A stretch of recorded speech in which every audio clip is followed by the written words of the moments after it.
The magic school test is about to begin. Students from every class were gathered on the same training field. The mission was simple: activate the visible zone and form a protection shield. Romy, the teacher and rank 6, showed her level of power by creating a magic zone with a precision that nobody could imitate. She manipulated her magic in several ways: defense, attack form, cross form, detached form. The dream of every student from the weaker classes is to one day reach her level. Then it was the newcomer's turn. No noble family, no training. Placed in class 7, the weakest class in the academy. All the students from the other classes had heard the rumors that he couldn't use any magic at all. When he stepped to the center and pulled off the defense form, everyone figured it was just luck. But when he did the attack form and the cross form, everyone was stunned because only students from the top classes can do that. But then he pulled a surprise. He tried to pull off a form that only CES class students can do, and everyone around him couldn't believe he was actually attempting the zone of deviate form. But the magic failed before taking shape, and everyone burst out laughing, whispering that a commoner would never pull off something that took years to learn.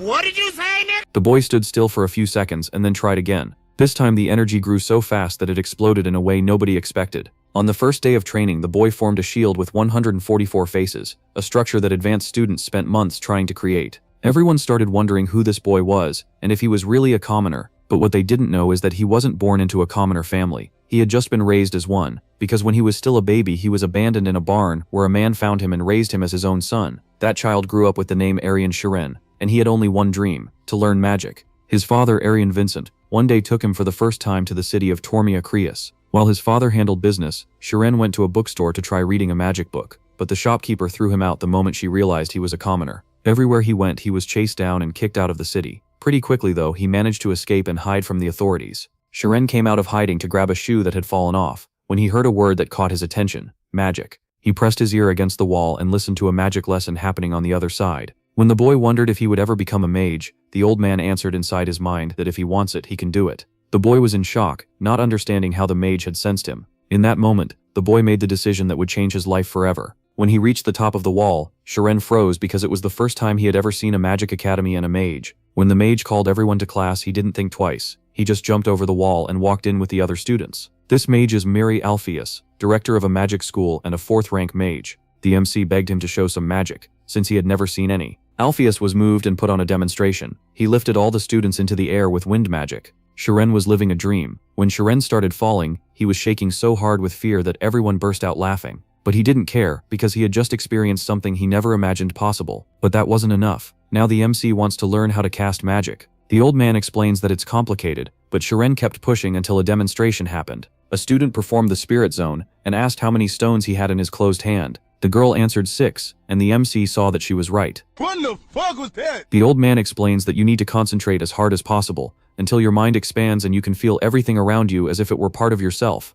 Shiren tried it right then and there. After focusing for a while, he opens his eyes and says he only heard sounds. The old man says that was expected, and walked away thinking the boy had failed, but Shiren knew he had pulled it off. On his way back to his father, he bumps into a group of bullies. Just when he was about to get beat up, a girl appears like an angel sent from heaven to save him. But what he didn't expect is that this girl was worse than those bullies, and left him getting beaten up anyway. After being used as a punching bag, this little devil of a girl walked up to him and said she was going to use him as a slave. While everyone was laughing, the MC was terrified. No, God, please, no, no! It was in that moment that everything in his mind, and everything around him started to freeze as if it had come alive. Shiren entered the spirit zone by accident, and suddenly the memory of the teacher's demonstration replayed inside his head. When he snapped back to reality, he unleashed an absurd burst of wind that sent everyone flying so high that when they hit the ground they broke every bone on impact. Amy was shocked and demanded to know who he was. When the crowd started closing in, she took off flying to avoid being exposed. Shiren ran calling for his father, understanding for the first time how cruel the world really was. Now we move to the top-ranked noble family, Carmes, where Amy arrives home.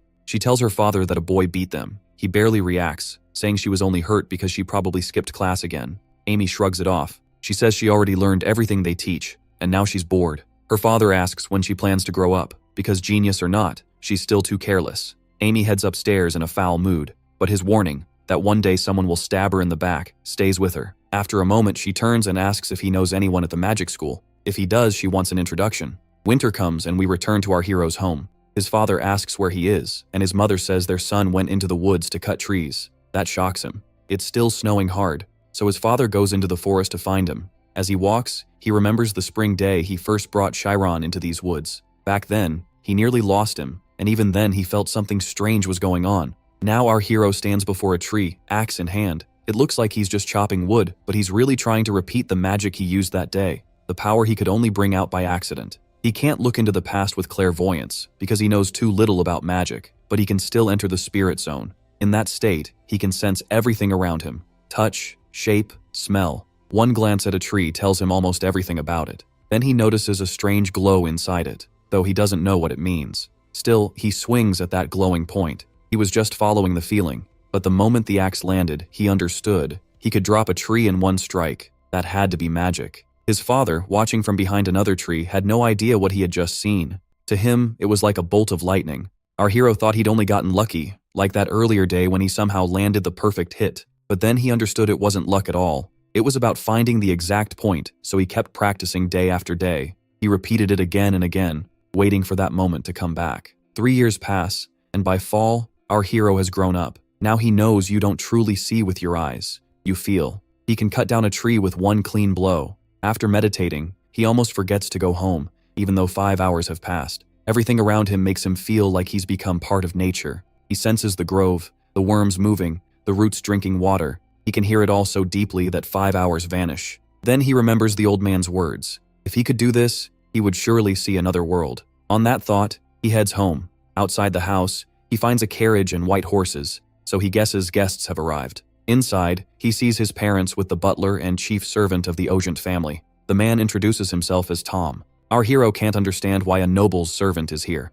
Tom starts checking him at once and asks several questions, like whether he can read and how old he is. After that, Tom says he's a very promising case, especially because he can read. That's unusual for a lumberjack's son, and he's also very polite, so Tom asks if he'd like to work for the family. Our hero is about to refuse, but Tom quickly explains they need someone in the library, mainly to make sure no books are taken out. The job will last 2 years. Porters handle the heavy lifting, while our hero and the butler sort the books. Our hero is drawn in right away. The library could hold the high-level knowledge a future magician needs, but this work must stay secret between him and his family. No book can leave the room, and no one can even know one was removed. If that happens, he and his family will die. He finally understands his parents' faces. The pay is good, but the job puts all their lives at risk. Tom says money like this is nearly impossible to earn through normal labor, so he tells Vincent to send his son somewhere better. But Vincent says he listened because he wants his son to have a chance at his dreams. Tom laughs, asking if he really believes that. More likely, he just wants the money. Vincent pushes back. Tom can see the boy reads well, but still doesn't believe he can truly handle the work. Then he asks Vincent why he kept lying to his son if he really wanted to help him. That brings up the father's memories. He remembers his wife teaching their son a few words as a game. By 6, the boy could already read. He even looked like an aristocrat, but what stood out most was his sharp mind. Vincent often wondered if noble blood ran through him. He kept thinking that if the boy had been born to a noble house, he might have gone far, but they were poor, and Vincent was just a lumberjack. Once the boy started following the same hard path as him, Vincent became afraid. He'd raised him to live the life of a woodcutter. Then Vincent drops to his knees before the butler and begs him to hire his son, saying the boy is smart and can read. Vincent says he isn't asking for a single coin. He just wants his son taken from this life, even though he doesn't know what will happen next. Tom fixes his hat and says that since no one else will offer such a place, there isn't much to discuss. Then our hero speaks up and says he'll do it. Tom is stunned, and Chiron's father immediately objects. Tom asks if he's serious and reminds him again, if even one rumor spreads, he and his family will lose their heads. Our hero says that's fine. He wants this himself, and he won't blame anyone if things go wrong. Tom smiles, clearly not expecting that from a commoner. He says he'll return in 1 week, and until then the boy can still change his mind. But once he enters the estate, he won't be allowed to leave until the job is done.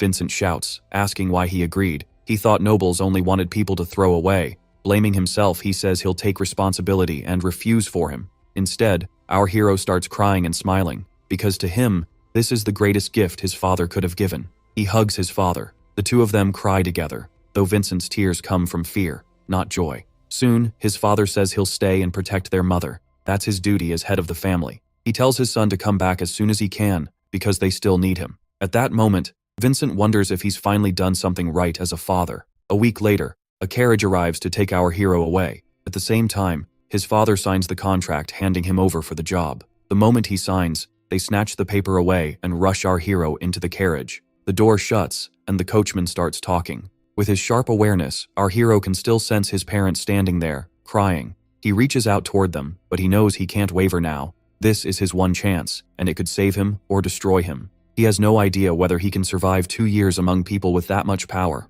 Then we learn about the Kingdom of Tormia, where the Ogent family stands at the top, a warrior house that has produced royal swordsmen since ancient times. The former family head is a general and a third-rank state swordsman. The current head, Ogent Bishop, is 4th rank. Put simply, this family runs the city. On the way, the coachman pointed out the Ogent estate and its famous main road. Once our hero stepped out, he was asked if he was scared. People called this family monsters. As he followed the path inside, it finally started to feel real. He was standing before the Ogent family, 2nd-rank nobles. This area held the butler's workspaces, their living quarters, and the room where our hero would stay. Then the butler we already know met him and started showing him around. The first stop was the library. Our hero could barely look away. The butler explained that every book here would eventually be moved to the sacred library. Until then, our hero's job was to sort them. Each week, he'd get a list, find those books, and gather them in one place. He would work from 9 to 6, but even after hours, he wasn't allowed to leave the estate without permission. After handing him a form, the butler said the head butler would explain the house rules and asked if he had any questions. After hearing everything Timurin had arranged, our hero knew this chance was worth risking his life for.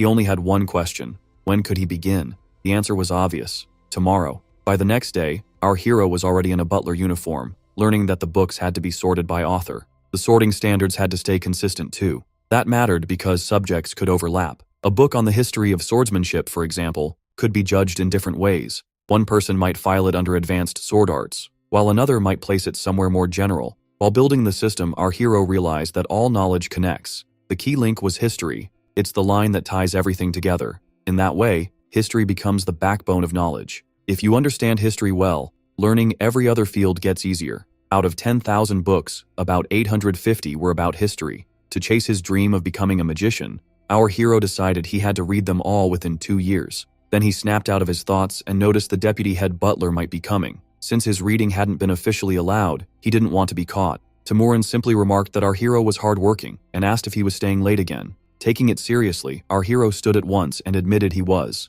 There was no praise. Timurin warned him not to let his condition get worse, because he alone would bear the blame. Then our hero noticed Timurin step closer. He wondered if the man had seen what he was reading. Instead, Timurin only brushed the dust off his clothes and reminded him that this library reflected the family, so he needed to keep himself neat. If he looked sloppy, it could stain the Ogent family's image. He was also told to do something about his long hair. Our hero shook the whole time, but he gave nothing away. He understood the warning clearly. In this place, he had to watch himself for the next 2 years. He needed to be more careful so no one would have reasons to complain. He even thought about tying his hair back like his father. Still, a bigger problem remained. He could barely understand the book about the 3 empires and 7 kingdoms. Just learning Tormia alone was hard enough, so how was he supposed to grasp all of that? Did he need to memorize everything? Then he realized memorizing wasn't the goal. He needed to truly understand each line so he could use that knowledge anytime. One day he fell asleep over his books, and when Timurin came by, he noticed the mess around him. He also spotted the book our hero had struggled with for half a month. With a faint smile, Timurin asked the sleeping boy if he really thought he could succeed. If our hero had actually mastered those books, Timurin would have stopped him from reading them after work. But seeing this, he relaxed. Our hero just looked like a fool with oversized dreams. Even so, life in the Ogent library went on, and 3 months slipped by. Our hero kept at it, and sorting books slowly became easier, even enjoyable. He learned more about butler duties and kept managing the book records. He even started speaking with the other butlers, including the ones who failed to return books. That taught him something harsh. When books went missing, it was the butlers and servants who suffered for it. What shocked him most was that the nobles barely cared about the library at all. Even so, the place still ran, and he realized that only happened because the commoners supported it with real effort. Those same commoners risked their lives over things the nobles wouldn't even remember, so our hero decided he had to become cold and make no mistakes. It seemed safer to live as if he were invisible. Right then, a black-haired boy burst into the library yelling that he wouldn't die just because he skipped training for one day. From what he knew, our hero recognized him as the youngest son of the Ogent family. The shouting made it clear he had run away from training, which was apparently a serious problem. He rushed up and told our hero to say he hadn't seen him. A bearded old man charged in after him, shouting for his student. He asked whether a blue-haired boy, tiny as a peanut, had run in there. That description caught our hero off guard, but he acted clueless and asked who the old man was. The man answered in a rough voice that he was the sword master, the kind who could split that peanut in one strike. Then he told our hero to stop playing around and say where the boy was. Our hero immediately gave him up, saying the youngest son was hiding under the bookcase. The boy was furious. The master grabbed him by the shirt and dragged him out at once, clearly fed up with the brat skipping training. He meant to beat some sense into him. Dragging the boy away, the master showed power on par with the family head, so our hero had no choice but to stay out of it. Rumor said that once the master caught someone, they might vanish for a month. As for our hero, his reading speed kept improving. The first book had taken him 20 days, but once he learned how to truly understand them, he finished 82 history books in 4 months. Just as he expected, the hardest part was only the beginning. After that, the books stopped feeling completely foreign. Once he built a solid base, the rest became much easier. After a couple hundred books, the remaining 650 no longer seemed impossible. And the more he read about magicians in history, the more sure he became. A scientist studies theories, but a magician turns theory into reality. In that sense, magicians and scientists stand on equal ground. The reason not every scholar becomes a magician is simple: they can't enter the spirit zone. So if our hero could connect his knowledge to that spirit realm, that would be the real beginning. That thought filled him with hope. Maybe he really could become a magician. Then the library doors opened, and the youngest son stormed in, still furious with him. He said he had endured that hell for one reason only: to kill our hero. Our hero was stunned by how stubborn he was. Still, he asked if this was really about what happened before. The blue-haired boy didn't hesitate. Of course it was. Did our hero know how much he had suffered? He'd climbed up and down a cliff over and over, and when his hands gave out and he thought he would die, the only thing that kept him going was his need for revenge. At that point, our hero could tell the younger son's anger was completely real, and it was honestly scary. The boy asked if he really thought this was just because of a little pain. No, he was furious because he had trusted our hero with a favor, and our hero sold him out. He said he had never seen such a coward. Pinned under that pressure, our hero thought about how people with power always shape the rules to suit themselves. But all he said out loud was, "What can I do to make up for it?" The boy only smiled and said an apology wouldn't be enough, then told him to follow. They went to the training yard where sword practice was held. The younger son said he'd teach him himself. Our hero figured he was about to get beaten badly. Still, he decided to take it. Better that than dying after wasting the chance his parents risked everything to give him. A sword was tossed to him, and the younger son declared a duel. Now he'd make him pay for what he'd done. Our hero still didn't get why he kept calling him a coward, but the younger son was furious because our hero had let the master punish him. To him, our hero had turned his back on someone who needed help. Then his expression changed, and he said that no matter how his family treated him, he wouldn't be looked down on by anyone. Not even our hero. He told him to attack first and said he'd only start after taking 3 hits. Our hero knew he belonged to the Ojnath clan, and even a wooden sword could still break bones. If that happened, how was he supposed to survive? So he decided to use everything he had learned. He only had 3 chances. His first strike failed. The younger son blocked it. Our hero couldn't even tell how. The second strike also failed, and the younger son mocked him, asking if he even knew how to hold a sword. But our hero ignored the insult and just counted his remaining blows. 1 left. He entered the spirit zone and started reading his opponent. The younger son noticed something was off. He moved to attack, then his sword suddenly snapped. He stared in shock. Our hero realized he had pulled it off. The first strike let him feel the sword, the second helped him read the timing, and the third did exactly what he planned. The thunder strike he'd practiced for 3 years finally paid off. The younger son stared at him, unable to believe he could do that. Our hero said it wasn't some grand art, it was a thunderbolt. He explained that his father worked in the mountains and he used to help cut trees. Since he lacked strength, he made up for it with technique. Among lumberjacks, they called it thunderbolt. The younger son couldn't believe someone learned that just by chopping wood. After training with a sword for 15 years, he knew that kind of technique shouldn't be possible that way. Then a memory came back to him. Once, someone else had done the same thing at just 12 years old. Back then, they had seen the true talent of their family line and realized the second master was far beyond others his age. He had inherited all of his father's genius, and everyone celebrated him. But Rai could never catch up to his brother, and that drove him crazy. Now, as he looked at our hero, he saw his brother in him. His mood turned sharp, and our hero had no idea what he'd done wrong. Then the younger son told him to shut up, pulled out an iron sword, and threw it over. He said the match wasn't over just because the wooden weapon broke. If our hero could destroy a sword like that, then he should be fought at his real level. They'd settle the winner in 1 month, with real swords. Our hero's hands shook as he held it. This time he could really die. He begged the young master to rethink it, saying he hadn't really learned anything, but the boy wouldn't budge. That was exactly why he was giving him a month. If he was skilled enough to master that technique, then he could figure out the rest. One more thing, he wasn't allowed to run, because the younger son had to beat him himself. Back at his books, our hero felt miserable after learning something important about the Ojnath family. The family head had black hair, and so did the eldest son. That eldest son was a 6th-rank state swordsman. The eldest daughter had blue hair and great talent too, but she chose music and became a pianist in the kingdom. The second son, Rai, also had black hair and was called a genius, so unlike his top-ranked brothers, Rai was seen as lacking. Even with a personal mentor, everyone knew it, and that made our hero feel even worse. He had already suffered enough beatings,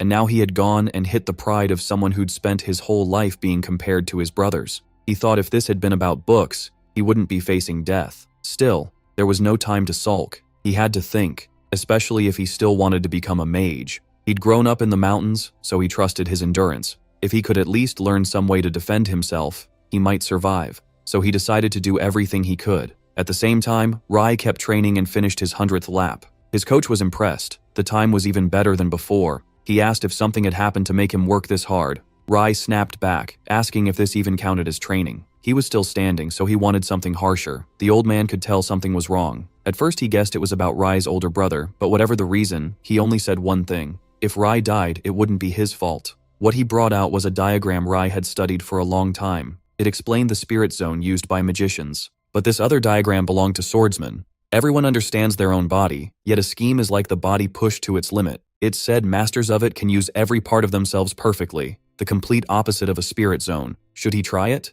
First, he decided to focus on feeling his own body. Still, he thought training in a scheme, the exact opposite of the spirit zone, might not work for him. He even remembered the girl he met 3 years ago. She seemed to use a scheme too, which was shocking at her age. Even so, our hero decided to practice sword moves with the spirit zone as his base. He began with cuts from 8 directions. At the same time, Rai trained in a rage because he still didn't have a scheme, and his teacher watched in alarm, worried about him. Finally, he stopped Rai's sword and said training was over for the day. Then he asked what was going on, joking that Rai looked like he wanted to die by his hand. When asked what he knew, Rai said he didn't know what he was good at, only what he was bad at. His teacher replied that this was why he wasn't a genius. Rai was clearly offended, saying he knew exactly what geniuses were and what they excelled at. A genius moves without doubt, putting all their effort into what they do best. But what people like Rai really fear is the hard work needed to face what doesn't come naturally. The burning urge to quit what they can't do. That, the teacher said, is the natural enemy of genius. Rai smiled, surprised by the idea. He admitted it was the best comfort anyone had given him, but he still wasn't giving up. If he couldn't get that power at first, then he'd win through effort. Swordsmanship, in the end, is the art of killing with movement, and because of that, it depends just as much on reading how a living enemy will act. So our hero trained by imagining an opponent. It looked like an enemy could strike in all kinds of ways, but most attacks really came from just 8 directions. That meant he only had to master cutting and blocking from those 8 angles, and he spent the whole month doing exactly that. He practiced them day after day. As soon as he finished one form, he moved right into the next, step by step. Again and again he repeated the motions, until one moment he let go of the sword and understood something. Swordsmen choose a path of endless repetition, and in its own way, the sword is just as limitless as magic. Thinking about what was coming, our hero quietly asked for forgiveness, because he likely wouldn't make it home alive. Even so, he had no regrets. Standing between life and death, he had still discovered an amazing new world. Soon, they arrived at the dimly lit Colosseum.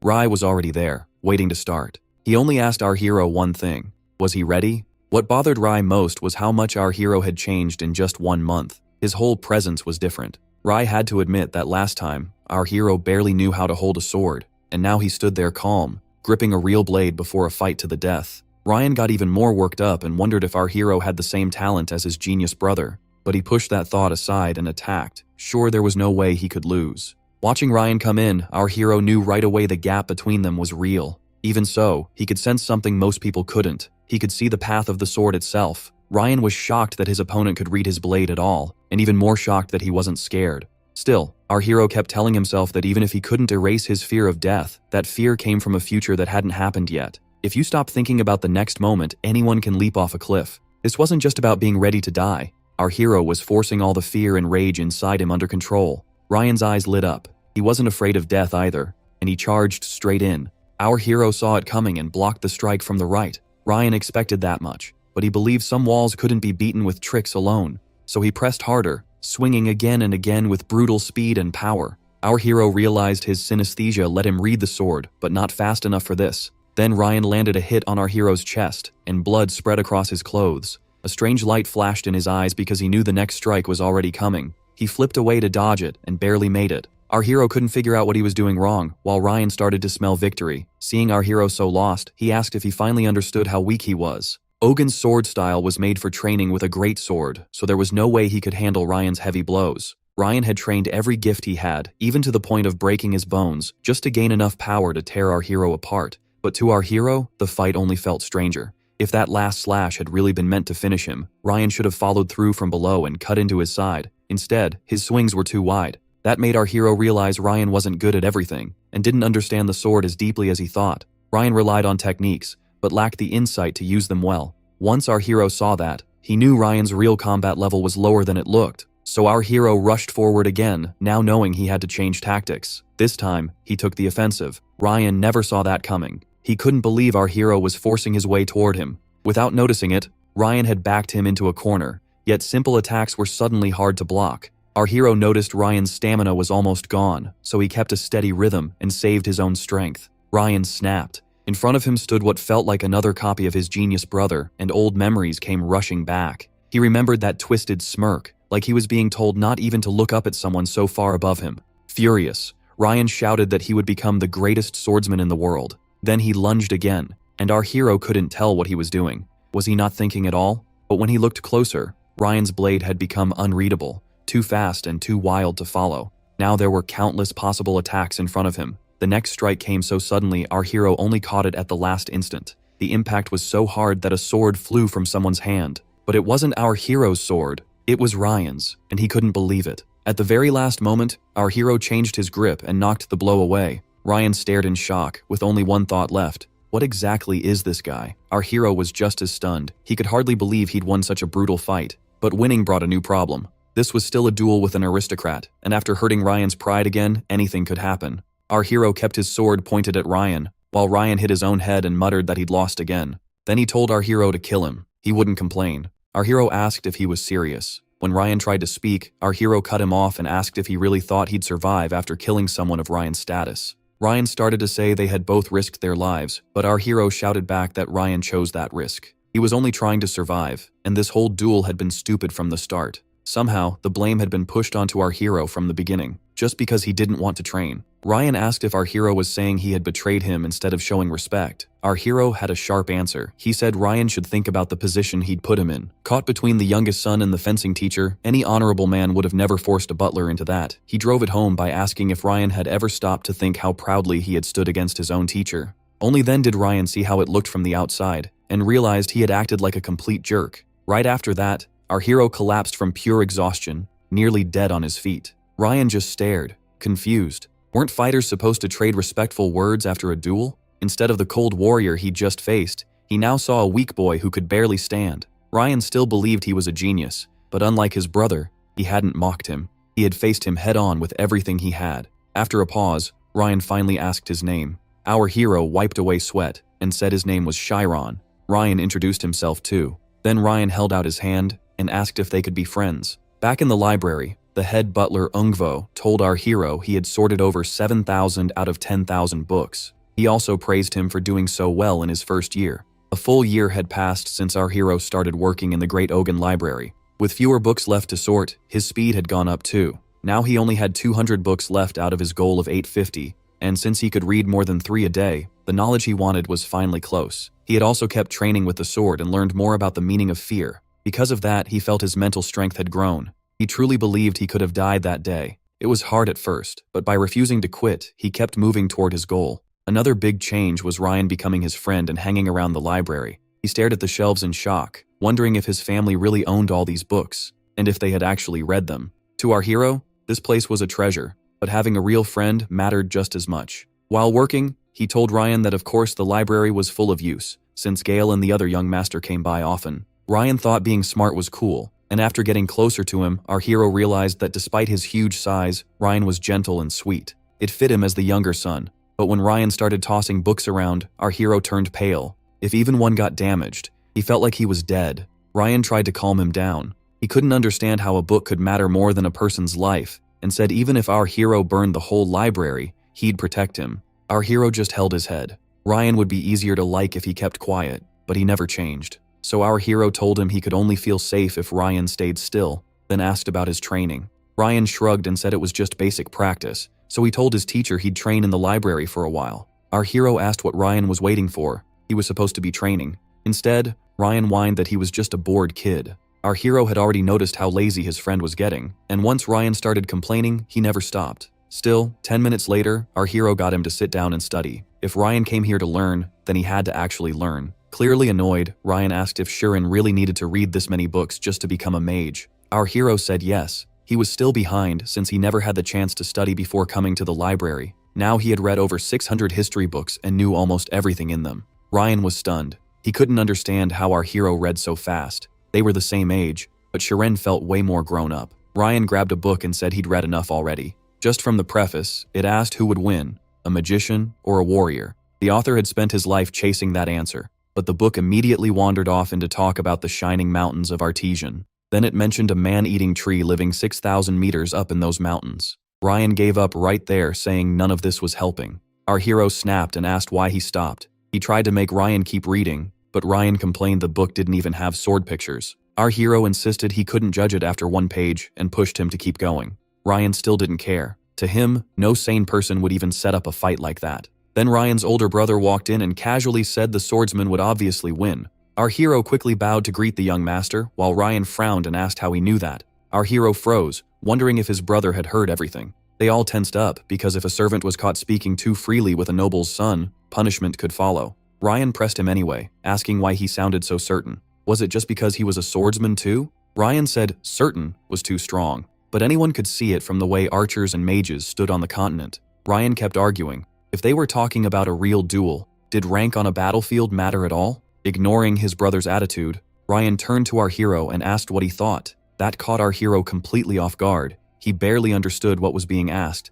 and with so much running through his head, it was even harder to answer. Still, he knew he just had to respond clearly. He said that if a swordsman and a magician were evenly matched, beating a mage in a state of mind would be very hard.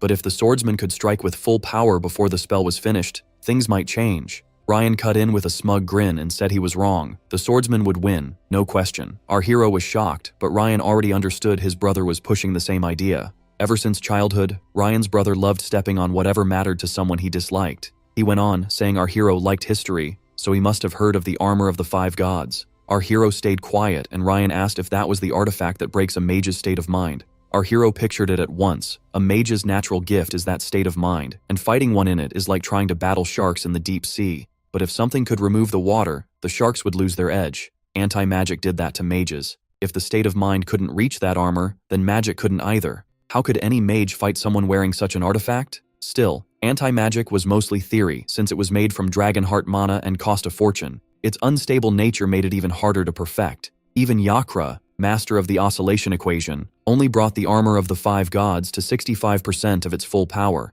Each piece cost as much as a kingdom's yearly budget. Ryan got annoyed. If it was that impossible to get, then how was the swordsman supposed to be stronger? His brother said the funny part was that mages created anti-magic in the first place. Ryan couldn't understand why they would make something like that. With a proud smirk, Ryan explained it was simple. There was huge demand, and selling it made mages rich, so no one needed to buy some priceless legendary armor. He looked around and asked if they understood now. In his view, mages were just pathetic people selling their own kind's weakness for money. Ryan was about to argue, but our hero lit up and said that was exactly what made magicians great. Ryan stared at him and asked what he just said. Our hero didn't back down. Anti-magic, he explained, was made by mages to limit magic in places where it wasn't allowed. It was also used well as protection in magic schools. Yes, it could be turned against mages, but that didn't lower its worth. It was still a gift of knowledge made for the good of everyone. So from that alone, he said, you couldn't claim a swordsman was stronger than a wizard. Ryan's brother was irritated, especially because his little brother was still laughing.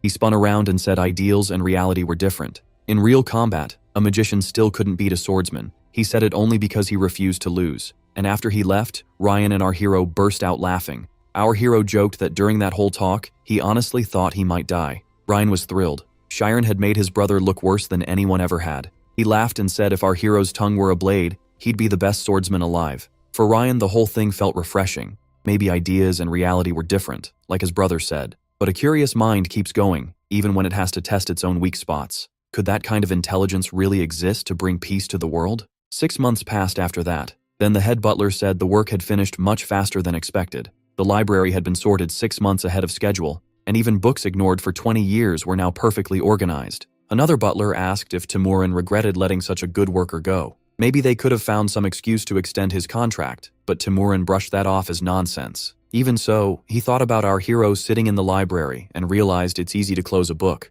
but much harder after reading hundreds of pages. Our hero's dream had finally come true, but he barely had time to enjoy it. Ryan burst in and asked if he was done and ready to leave. Then he saw the answer for himself. Our hero had truly finished every book. Our hero said there was nothing left to read. Ryan could hardly believe it. He thought nobody on Earth could shock him anymore, yet our hero still did. Ryan rushed over and hugged him in excitement, even if it made our hero awkward. Still, both of them were happy, and our hero suggested they finally go play together. Ryan had hidden their friendship for a long time, and that had bothered him. Hearing our hero say it out loud meant a lot. Our hero hadn't realized Ryan cared that much, and he felt sorry too. Most of their time together had been in the library, so he was really curious about how Ryan lived outside it. Ryan excitedly said he could show him everything now, especially since the whole family was away today. When our hero stepped outside, he was intimidated by the huge mansion and couldn't believe he was really allowed to go in through the main gate. Ryan told him not to worry. His family wouldn't be back until evening. Inside, the mansion was so quiet it felt empty, and even one room seemed as big as his whole house. He still had a hard time believing Ryan came from a family this rich.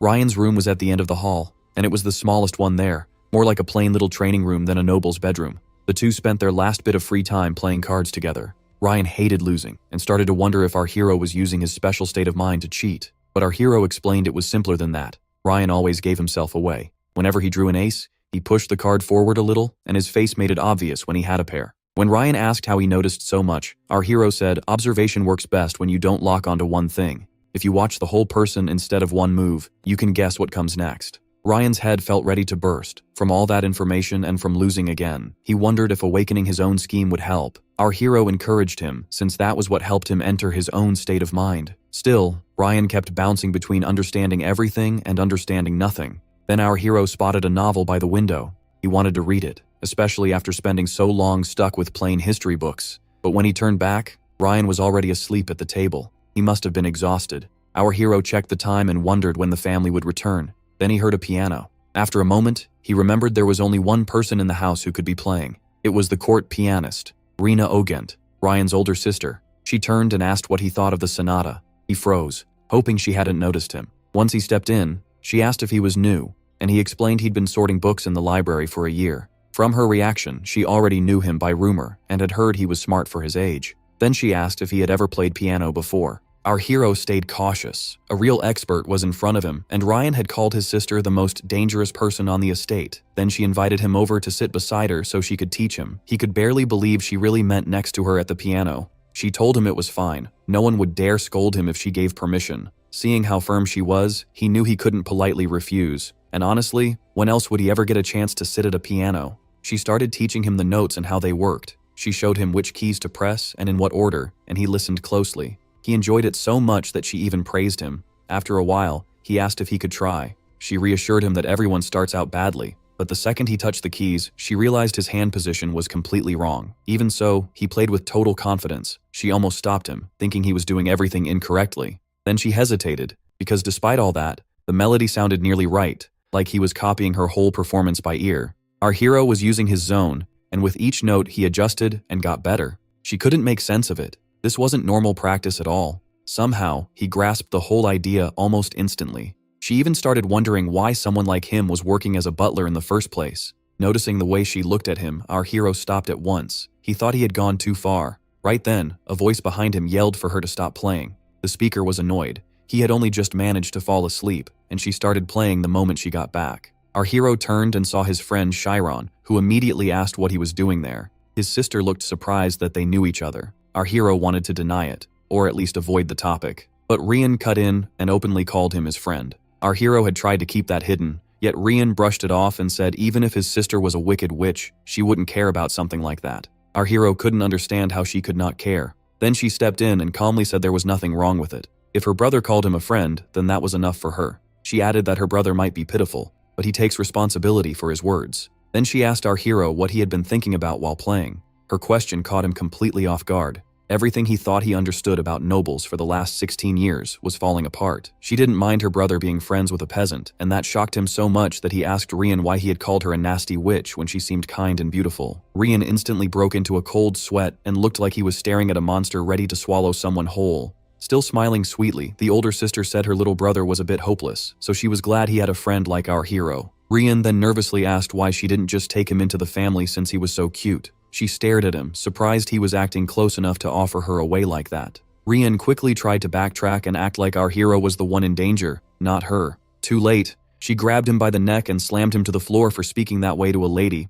Our hero just stood there stunned, because every idea he had about noble behavior was getting wrecked. After getting beaten down, Rian asked why she was home so soon. She asked if he knew Paradise was being certified today. She had come to pick him up, and they were leaving tomorrow. Their grandfather would arrive later to see him too. Rian sagged at the news and muttered that it really was time for that certification. Our hero didn't understand it yet, but he could see how upset his friend was. The certification was an official standard for archers and mages, recognized not just in the kingdom but across the whole continent. Every year, around 1,000 people took the test, but only about 20 passed. There were also unofficial licenses. For example, graduating from a kingdom-approved school like the Academy of Magical Theists could make someone an uncertified 10th rank mage. After that, they could raise their rank by earning achievement points through guilds and associations. But since most people chase money and fame, the official certification still matters far more. It was amazing that Rian's brother Rai was taking the test at only 18. Rian just said geniuses are different, especially when their family backs them all the way.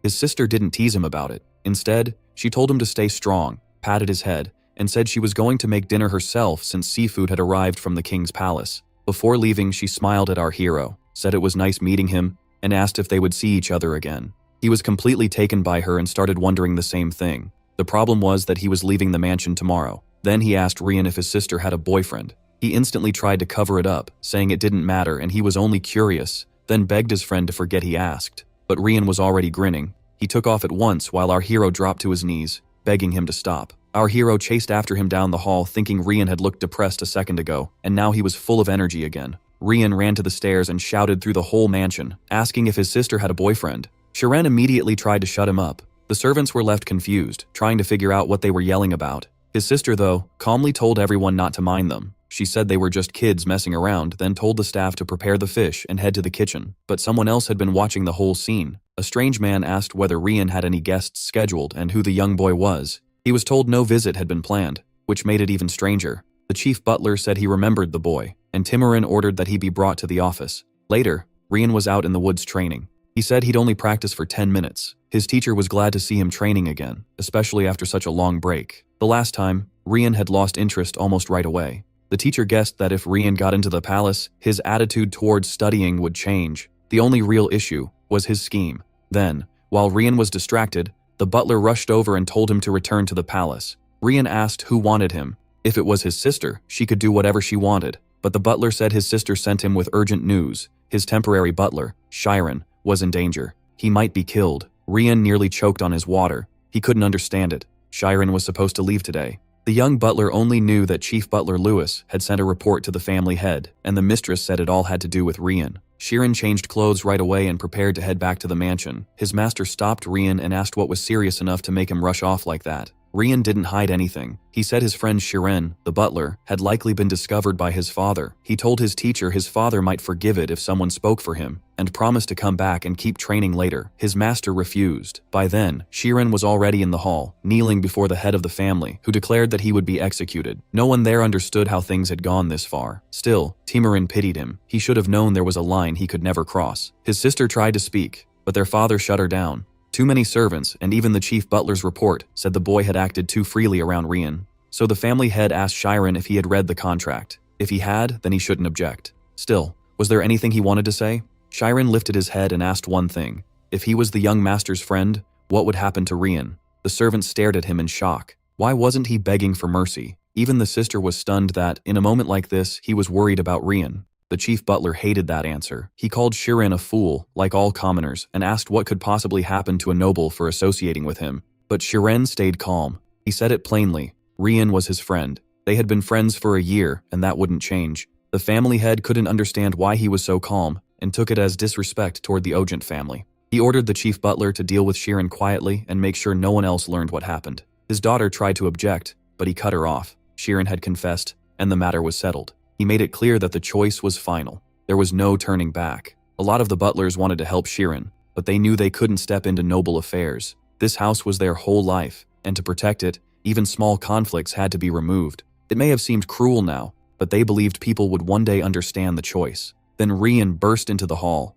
He shouted that he wouldn't allow this and demanded to know who gave permission to kill his friend. The head of the family answered that he did. Rian fired back, asking what Shirin had even done. They had only just become friends. His father said, "Death doesn't require a crime." Rian still didn't understand how harsh noble life was. While the family handled ugly matters like this, he got to enjoy the comfort of being born noble. Rian answered that privilege meant nothing if he had to throw away his friends for it. His father called him childish. Friendship with a noble, he said, is supposed to be equal. So did Rian really believe Shirin saw him as a true equal? On what basis? Plenty of people want to use nobles for their own gain. Rian was sure Shirin would never do that, so his father gave him one condition: prove that he and Shirin were really friends. Rian froze. If he failed here, it was over. He couldn't prove someone's heart by just blurting out words. If he were Shirin, maybe he could cut through his father's logic easily, but he wasn't. Then he remembered the look Shirin gave him when they fought, and the lesson that the best answer sometimes comes from watching first. So Rian studied the room and started piecing everything together. In front of him wasn't just his father. This was the second-class noble, head of House Ogent, of the black-haired clan, a certified fourth-class knight. That's when Rian understood this wasn't only a fight between father and son.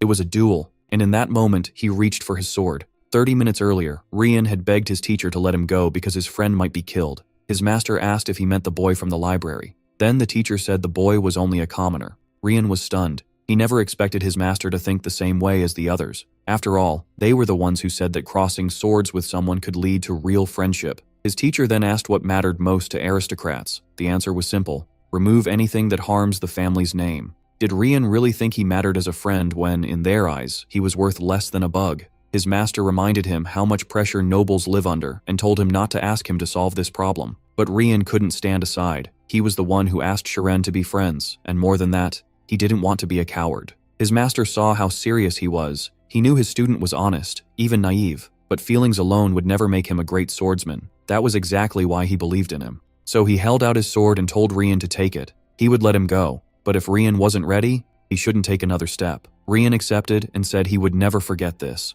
His teacher left him with one final thought: abandoning a friend is like abandoning part of yourself. Now Rian knew this was a sword fight, and his own life could be on the line. He gave a short laugh. His father had almost cornered him again. But if his father wanted proof, Rian had only one answer. Believing Shirin was his friend was proof enough. The family head said this wasn't about money. Noble honor was already sinking, and he was willing to cast off even his own son to keep the family from falling further. Everyone was stunned by those words. Rian bowed and said that if protecting his friend meant leaving the family, he would accept it. His father told him to raise his sword. If Shirin truly was his friend, then he should be ready to risk his life. Rian slowly drew the blade. That shook his father. He never imagined his son would stand with a sword in hand before him, but Rian said he wasn't aiming it at him. He was showing his resolve. His father still couldn't understand it. His younger son didn't even fit in with other nobles. Yet instead of staying among equals, he kept someone lower by his side, as if to feel better about himself. Rian said his father was wrong again. Shirin was the better person between them. All Rian wanted was for his friend to shine even brighter. The family head pointed at Shirin and demanded to know what he had done to make his son act like this. How had he convinced him to become friends? Shirin tried to answer that he had done nothing, but Rian cut in and told him not to say a word. He said he would protect him. Shirin told him to calm down. This was his burden to carry. When Rian first asked to be friends, Shirin had known a day like this might come, a choice between friendship and his life. Even if he died here, he said, he would never regret being friends with someone like Rian. The words hit so hard that even Rian started crying. He answered that this was exactly what he wanted to say. Banishment or not, they would still be friends. Everyone watching was reminded that no matter their title, they were still people with real feelings. A true friend is someone who never turns away, and everyone either has a friend like that or wishes they did. Then the family's grandfather arrived. He barked at them for putting on such a scene, then laughed at how wild young people could be. His sister relaxed at once. Sure, things would be okay now. The family head had expected him later, but the old man had come early after his companion ran off with a young maid. Shirin could hardly believe it. This was General Tormia himself, a third-degree swordsman, and Rian's grandfather. He took his seat and remarked that the hall was just as noisy as ever, adding that youth really is the best time of life. The family head looked completely thrown off now. He insisted nothing was wrong. This issue had already dragged the family's image through the mud, but Grandfather Reyna said not to rush. He had watched everything from behind the scenes, and since so many people clearly had something to say, they should hear them out. The first to speak was the eldest daughter, Reyna. She said that even though she had only met Shiren yesterday, she could tell he was bright and talented. On top of that, he had followed every rule of the contract and was supposed to leave today anyway. With all that in mind, it was hard to claim Shiren had evil intentions toward Rian. So in her view, his actions were not some stain on the family's honor or name. After hearing his grandfather turned to his other grandson, Rai. Rai started by saying he didn't like the boy, and that made his father happy for a second. Then he added that it didn't matter. His father was stunned and asked what he meant. Rai made it clear, even if he disliked him, he had no right to choose his brother's friends. He just wanted this whole mess over with so he could finally leave for the royal palace. Grandfather heard him out, joked that this house was more fun than his own, and moved on. Next, he called on the one person who knew our hero better than most, Timorin, the deputy butler. He understood servants usually aren't allowed to share opinions, since they only carry out their master's orders. Still, Timorin said Shiren had done every task perfectly, and even finished 6 months early. The chief butler got angry, but grandfather cut in and asked if he knew about the boy's friendship. Timorin said he only knew Shiren spent a lot of time with the young master. He didn't know they were friends, but he added that if Shiren were just some ordinary child, he never could have sorted 10,000 books. By then, everyone could feel the tension easing. The only one still pushing for punishment was Shiren's father. That's when grandfather said he couldn't allow it. His granddaughter looked confused, but the father was suddenly pleased. Grandfather explained that yes, Shiren and Ryan were true friends, but this still had to end. If it kept going, rumors would spread, and their enemies could use that as a weakness. Everyone in the family held an important place in the kingdom. Even Rai had a certification test ahead of him.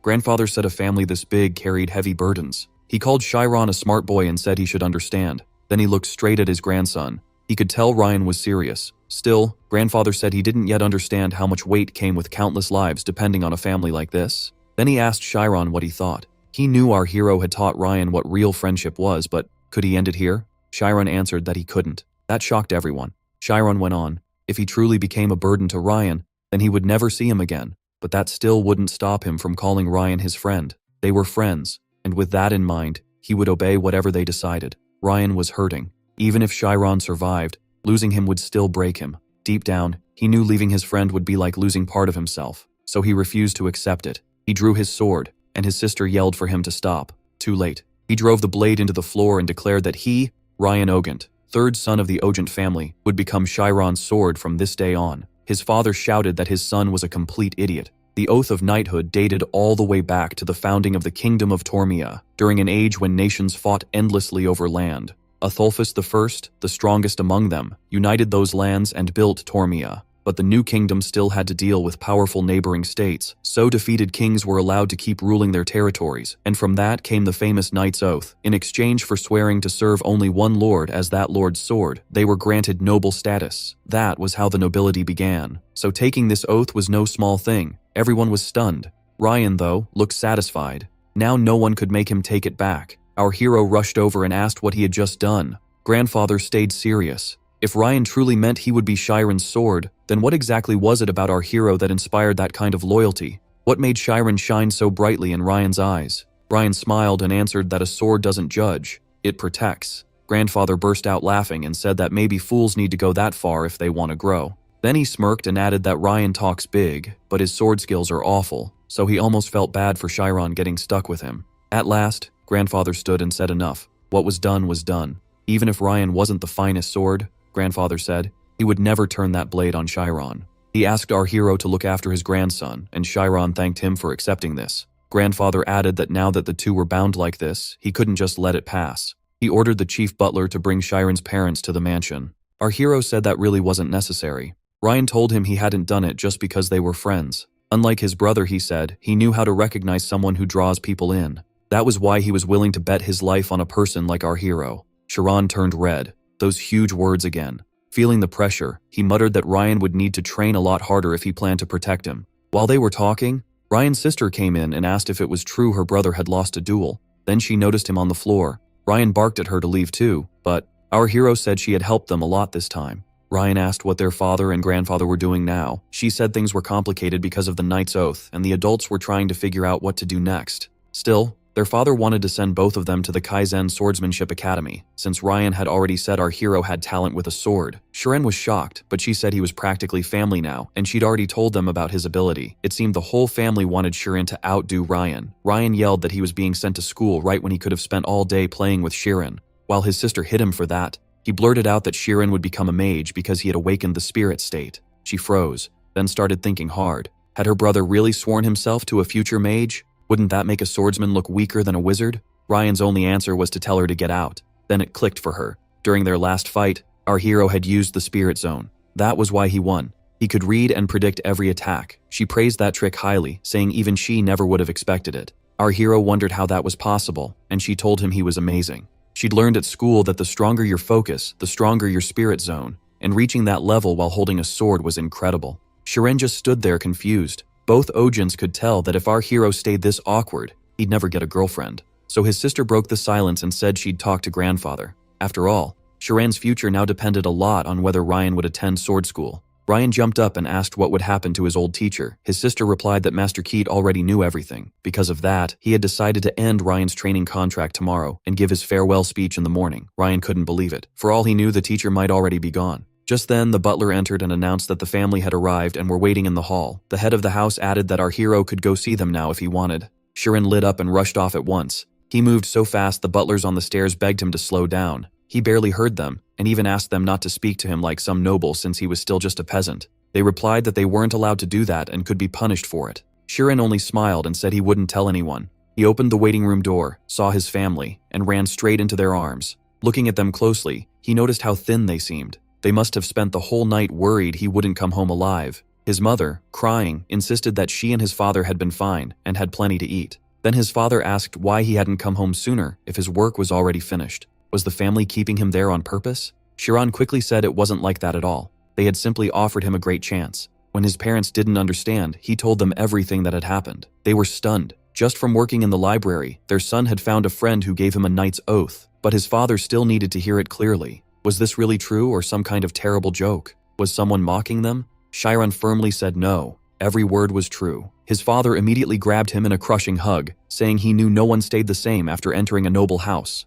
At that moment, the head of the Ojant family, Biskov, arrived. Ryan and Rihanna stood behind him. Shiran's parents could hardly believe their eyes. They quickly stood and bowed, asking why someone so important was treating them this way. Biskov asked if Shiran had already explained everything. That was when his parents finally understood. Everything their son said was true. Even sitting before a table full of rich food, they were still dazed. Shiran's father didn't even know what a knight's oath really meant. Still, he couldn't believe nobles would show this much kindness to commoners, so he asked again over tea. He wanted to know if it was really true that the young lord had bowed to his son, because the whole thing felt unreal. Biskov confirmed it. He said the Ogant family follows a strict warrior code, and a knight's oath cannot be ignored. If they looked down on Shiran's family just because of class, Ryan's honor would be stained too. That's why everyone in the house would keep treating them with respect. He asked them not to feel uneasy and promised they would not turn their backs on Shiran. From the side, the grandfather muttered that he never thought he'd hear words like this from his own son.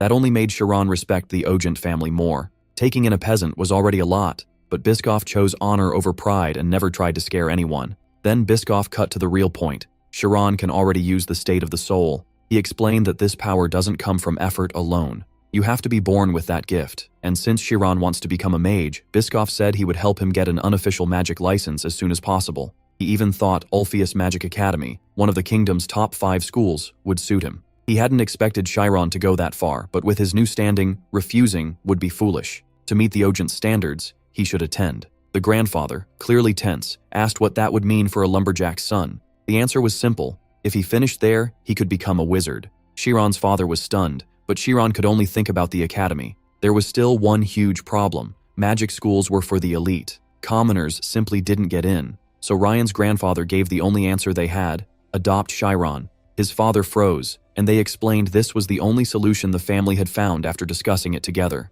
They handed Shiran's parents a document and said a young cousin in their family had no children. If Shiran's name was added there, the issue would disappear. They also made it clear they were not trying to take him away. It would only exist on paper, but legally, that was the only way for Shiran to become a noble. His father could hardly process it. A boy from their family becoming a noble sounded impossible, yet accepting it also felt like losing their son. He looked at Shiran, silently asking what he should do, but Shiran had already made up his mind. He took his father's hand and said he could not become another man's adopted son. Hope filled his father's eyes, but Ryan's older sister tried to calm him. She said it would only be paperwork, nothing more, and Shiran could still reach his dream. Even the grandfather warned that almost no one in the world gets a chance like this, but Shiran didn't budge. He said if becoming a mage meant changing fathers, then he would rather stay a peasant. The grandfather snapped that commoners aren't accepted into magic academies, but Chiron answered that if that was the price, then he simply wouldn't go. The old man rose and shouted Chiron's name, asking why he was being so stubborn when success always demands sacrifice.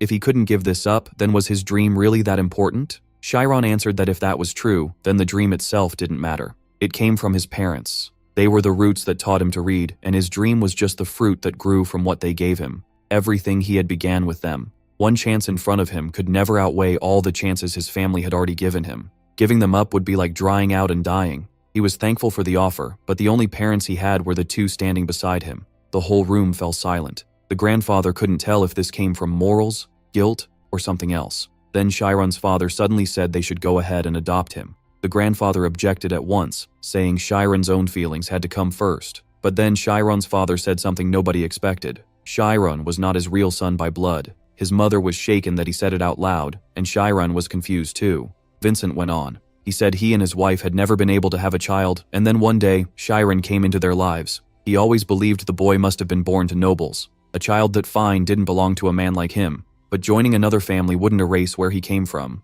Biscoff questioned it for a moment, but thinking back, everyone knew Chiron never really looked like the son of woodcutters. Still, hearing it out loud sounded almost like a rejection. Chiron asked how his father could say something like that without talking to him or the rest of the family first. Vincent replied that now his son was grown, he deserved to know. But Chiron asked if his father really thought he hadn't known. He said he never asked because that was how one person could still have two true parents, but now his father was asking him to have 6. Vincent broke down, sweating and crying, because he only wanted Chiron to keep chasing his dream. Chiron said he wasn't giving up on it. He just wanted his father to think about how it would feel to be abandoned by his parents twice. Vincent pulled him into a hug and begged forgiveness, swearing he would never let that happen. He promised he would never leave his son and asked Chiron to forgive such a foolish father. Everyone there understood that parents often hurt their children while trying to help them. Raising a child without support hurts parents too. After watching all this, Biscoff finally spoke. He said Althea's Magic Academy had a few special arrangements, and maybe its headmaster would agree to one. The grandfather couldn't imagine a man like that agreeing to anything, so he asked why Althea's would ever owe him a favor. Biscoff just smiled and said that for a man who could twist even his own ears, his son was proof enough. 3 days later, while Ryan was preparing to leave for fencing school, the Ogent family let Chiron's family stay in their home for a while. Even after apologizing to Chiron, his father kept wondering how long he could keep his courage up this time. There was one good thing though, Chiron and Ryan now had plenty of time together, but after those 3 days, Ryan still had to leave. He complained through tears about being shoved into a carriage and sent off to fencing school, wondering why he couldn't just wait and enroll later like Chiron might. Chiron reminded him they still didn't know if he would get in. He promised to write every day and said they could meet during breaks. Ryan placed a hand on his friend's shoulder and said Chiron had to become a mage because he would become the strongest knight, the sword that would protect him. He was getting carried away when his sister smacked him. She told Ryan to focus on his studies because she worried about him, then told Chiron to spend time with his family since their grandfather would handle the rest. Chiron thanked her with a bow, and she thought to herself what a strange and special child he was. At first, she had seen him like a little brother, but he was far more thoughtful than that. Even in a painful moment like this, he wouldn't betray what he believed, so she told him to keep trying. He needed to become a mage and help watch over her brother too. Then Chiron got into the carriage with his family. On the way, he was told that if he entered the Magic Academy, he would have to hide the truth from everyone. He passed that same warning on to his friend. The meeting between Rihanna Ogent and Chiron Ariane, two fierce young hearts, would later be remembered as the start of an event that shook their whole world. Then the story shifts to Althea's Magic Academy. Grandfather Ogenta sat with his tea and asked what was wrong, since the man across from him had been thinking in silence for half an hour. It was the old man we met long ago. He said that even after 50 years of friendship, he still couldn't accept this request. He'd already suffered enough because of Ogenta in their younger days, and he wasn't about to bend the rules now. Special agreements weren't made to rescue noble plans. Many apply every year, and even those exceptions have strict conditions. Ogent thought his old friend was being stubborn on purpose, making him wait even though he clearly already had an answer. So he finally said our hero wasn't an ordinary kid at all, and that caught the headmaster's interest. With his arms crossed, the headmaster said he hadn't asked to meet just some unusual boy. He wanted to hear about his youngest grandson's friend, a boy who must be truly special. Seeing our hero made him think of himself when he was young. Still, he asked what the issue was.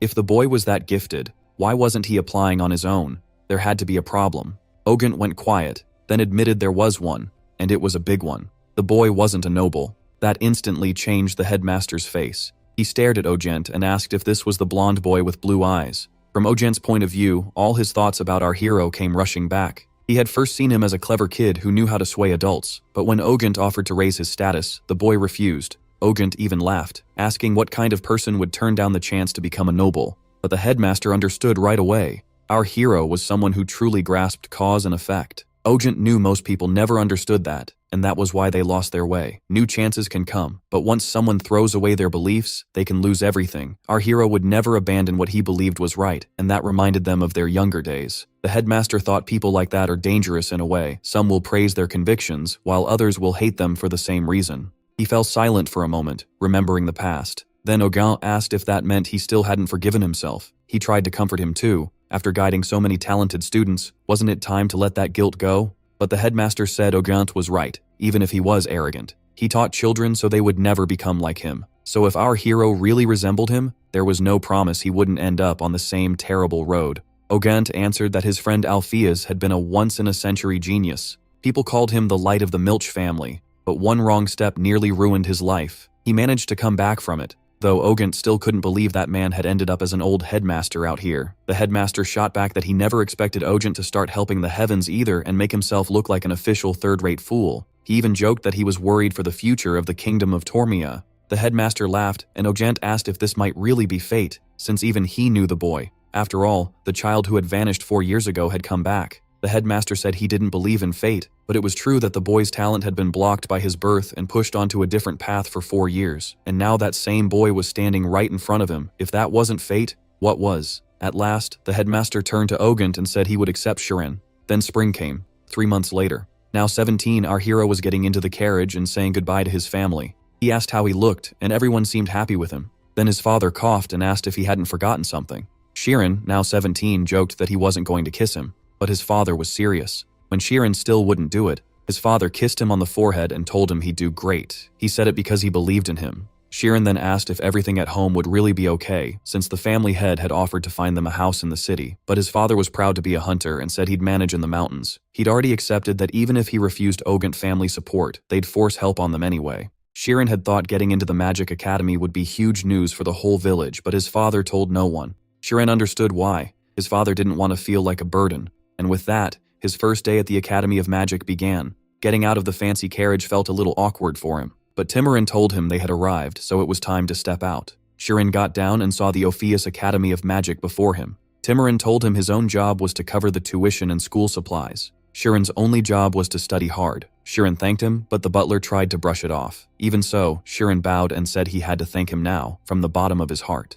He said he would never forget this kindness, because Timorin had judged him worthy. Timorin replied that a peasant stays a peasant and can't rise above a noble, but not everyone even gets a chance like this. He knew that once Shirin entered the school, many nobles would look down on him. Even so, he told Shirin to stay as stubborn as he'd always been. Smiling, Timorin added that if he could endure that much, he'd make it to the end. Then he told Shirin to follow him. They still had to finish his registration. Ophius Academy of Magic was known as the Cradle of Geniuses, and now our hero was about to find out who he would meet there. After helping him register, Timorin said goodbye and told Shirin to contact him if he ever needed anything. Shirin also learned that the academy used a 10-rank class system. There were 420 students in all, with 30 in the top graduating class. Only 10 students graduated each year. Then the headmaster of Ophius called for him and asked if he was the new student. He asked whether Shirin remembered him. Shirin said he did, and that he'd never forgotten their meeting or this huge chance he'd been given. The headmaster said they could talk later, but first Shirin had to take the entrance test.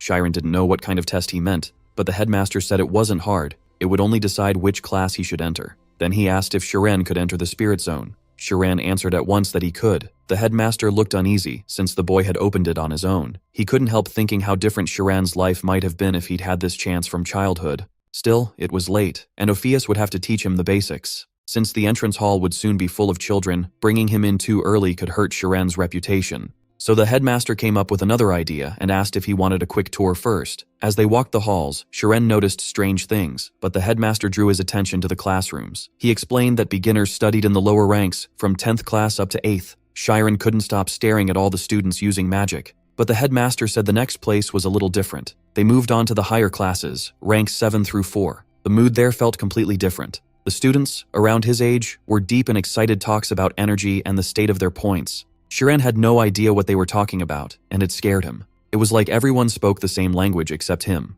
At one point, someone made a mistake during practice. Instead of getting upset, the headmaster smiled, pointed out where she'd gone wrong, and gave advice right away. Shiran couldn't believe it. No one was being scolded. Instead, the headmaster simply told them to try again. It all felt like a completely different world to him. Then he suddenly noticed a familiar face he hadn't expected to see there. As he kept walking through the school, he spotted a notice board. It showed the rankings for the middle classes, and the first name that caught his eye was a noble girl in first place. Shiran was excited. Everyone listed there had trained abilities like his, but one name stood above the rest: Carmes. That made him want to compete even more, because here he'd be starting over from scratch. At that moment, he had only one goal: to take first place himself. Then he wondered if that top-ranked Carmes was the same girl. One look was enough for him to realize it was the same girl who had once tried to put him in his place. He turned away, hoping she hadn't noticed him. He really wished that were true. Amy passed right by him, and her friend instantly got interested, thinking our hero was ridiculously handsome. Carmes, though, felt like she'd seen him somewhere before. Her friend quickly teased her, asking if she was finally interested in a guy, since she normally didn't care about them at all. Carmes denied it and said he just looked familiar, but her friend kept pushing and wanted her to admit she liked him. Carmes was known as the most popular girl in the middle ranks. Students older than her, younger than her, and her own classmates all chased after her, and she turned them all down. She was the model student everyone looked up to, and the only one here who knew her past was our hero, and that had him sweating. Then they reached the third test area. A lot of kids were already seated, so they had clearly finished. The director told our hero to watch the student being tested ahead of him. That child stood in the center circle and was told to open his spirit zone and sense the letters on the floor. The judges asked him to describe what he felt so they could measure the strength and movement of his spirit zone. The director quietly told our hero to just answer honestly. Then they asked if he could use magic. He said he could make things float, and apparently the more you can do, the higher you score. Next, they asked for the farthest number he could sense.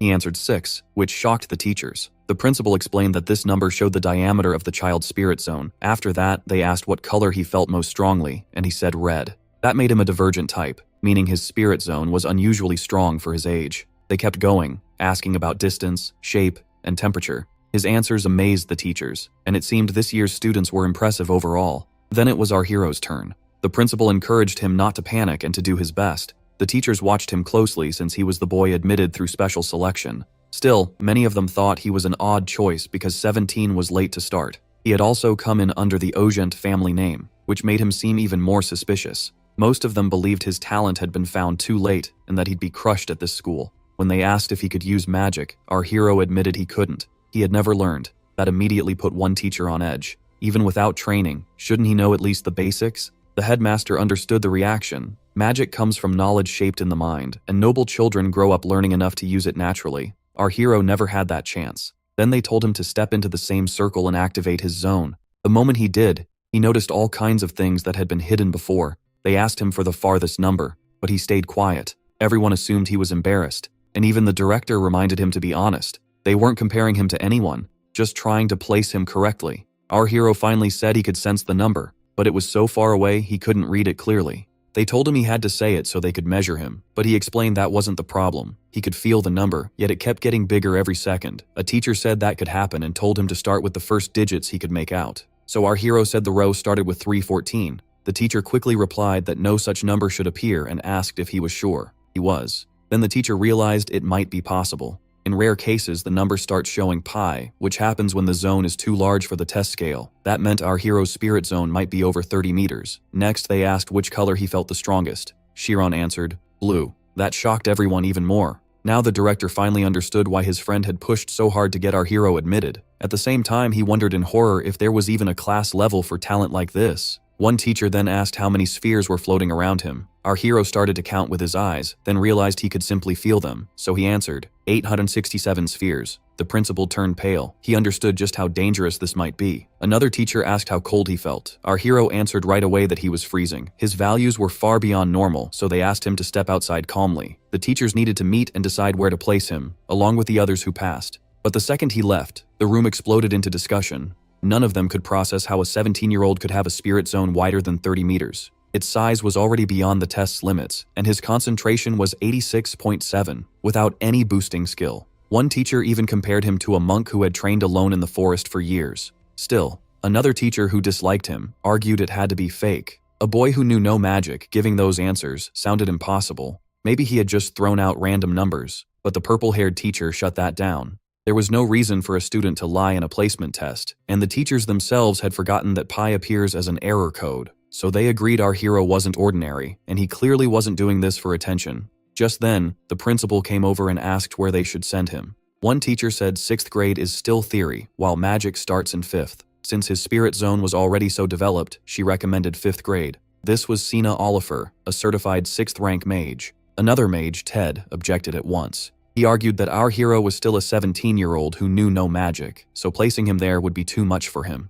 Oliver answered that struggling wasn't unusual. Other students did too. Ted got angry, convinced she only wanted him in 5th grade because she taught that class. The two kept arguing, so the other teachers decided to discuss it without them. They all knew our hero had talent, but he was still new, so some thought he should start all the way from 10th grade. The problem was that putting him with little kids would kill his motivation. Then an older woman suggested 7th grade. It was a higher level class that taught Spirit Zone basics, and if he really was that gifted, he could move up fast. The principal agreed right away and decided our hero would join the 7th grade. That brings us back to how the Academy's 10-class system works. Students are split into 10 levels. The lower group covers grades 10 through 8, where they mainly train their spirit zones. The middle group is grades 7 through 4, where they learn how to use both magic and the zone. And the top group, grades 3 through 1, goes through harsh training to become professional mages. By then, our hero had already reached his new class. The teacher introduced him, and the students looked at him strangely. He was older than they expected, yet he had been placed straight into the middle ranks. Even so, our hero was happy. He had finally entered the Magic Academy he had dreamed about his whole life. The academy itself covers 75.42 kilometers of mountain land. It also has more than 33 buildings and 40 training centers, plus the dorms. Students can only leave during vacations, but the school has everything they need. Classes end at 5 p.m., and after that they can study all night or form research groups with other students. That drive to keep learning is what made this school so prestigious, and our hero felt it was exactly what he had hoped for. The lessons were tough and demanded a huge amount of knowledge. Even nobles who had studied since childhood struggled, but our hero was ready to give it everything he had. Basics of knowledge. Thanks to its history taught in order, he slowly memorized the world's accumulated knowledge. Class ended, but our hero was nervous. After lunch, he had practical spirit state training, and the schedule didn't say where. So he asked a girl if she knew where the training ground was. She looked shy, clearly surprised that Cheyenne was speaking to her, but she still answered. She said today's practice would be at the second joint training ground. When our hero asked what joint meant, she explained that all middle classes train together twice a week. She added that today was one of those combined lessons. Our hero couldn't imagine how all the middle classes could train at once, but when he got there, the place was already packed and full of energy. That was because the same red-haired girl everyone called the middle school star was there. Students kept asking Amy to sit with them, but she ignored them all. Our hero saw her pass and remembered how popular she was.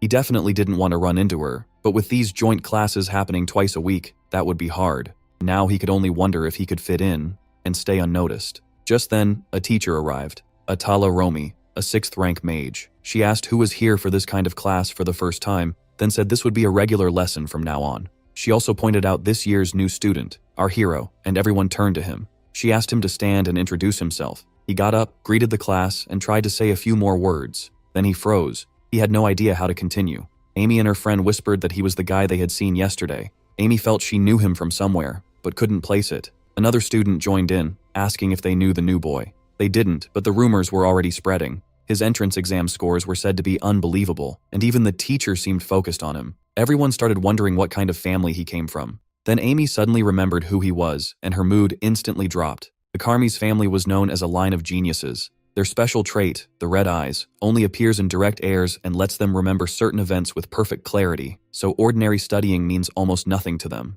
Amy, the youngest daughter of Karmis, was called the most gifted child in the family. She may have inherited that genius completely. Since she was little, everything came easy, and winning had become boring. That was exactly why she got so frustrated. Her family hardly had to help her with anything, and she grew up thinking she could do whatever she wanted. Then one day, her whole world changed when she ran into a peasant boy in an alley. Her friends noticed something was off, but Amy quickly brushed it off, saying her shoes just hurt. She looked back at our hero and still couldn't believe it. Her red eyes never got memories wrong. She had always assumed he was a noble, but now he seemed to be a commoner. How did he get into the academy? Worse, that old encounter was a secret she never wanted brought back. Amy had worked hard to erase every trace of that past, so one thought hit her hard. Did he remember her too? Bit by bit, The memories came rushing back, along with pieces of what might happen if he started talking about the past. More than anything, she feared everyone finding out how interested she had been in him, so much that she had even wanted to undress him. Amy quickly realized she had to stop this somehow.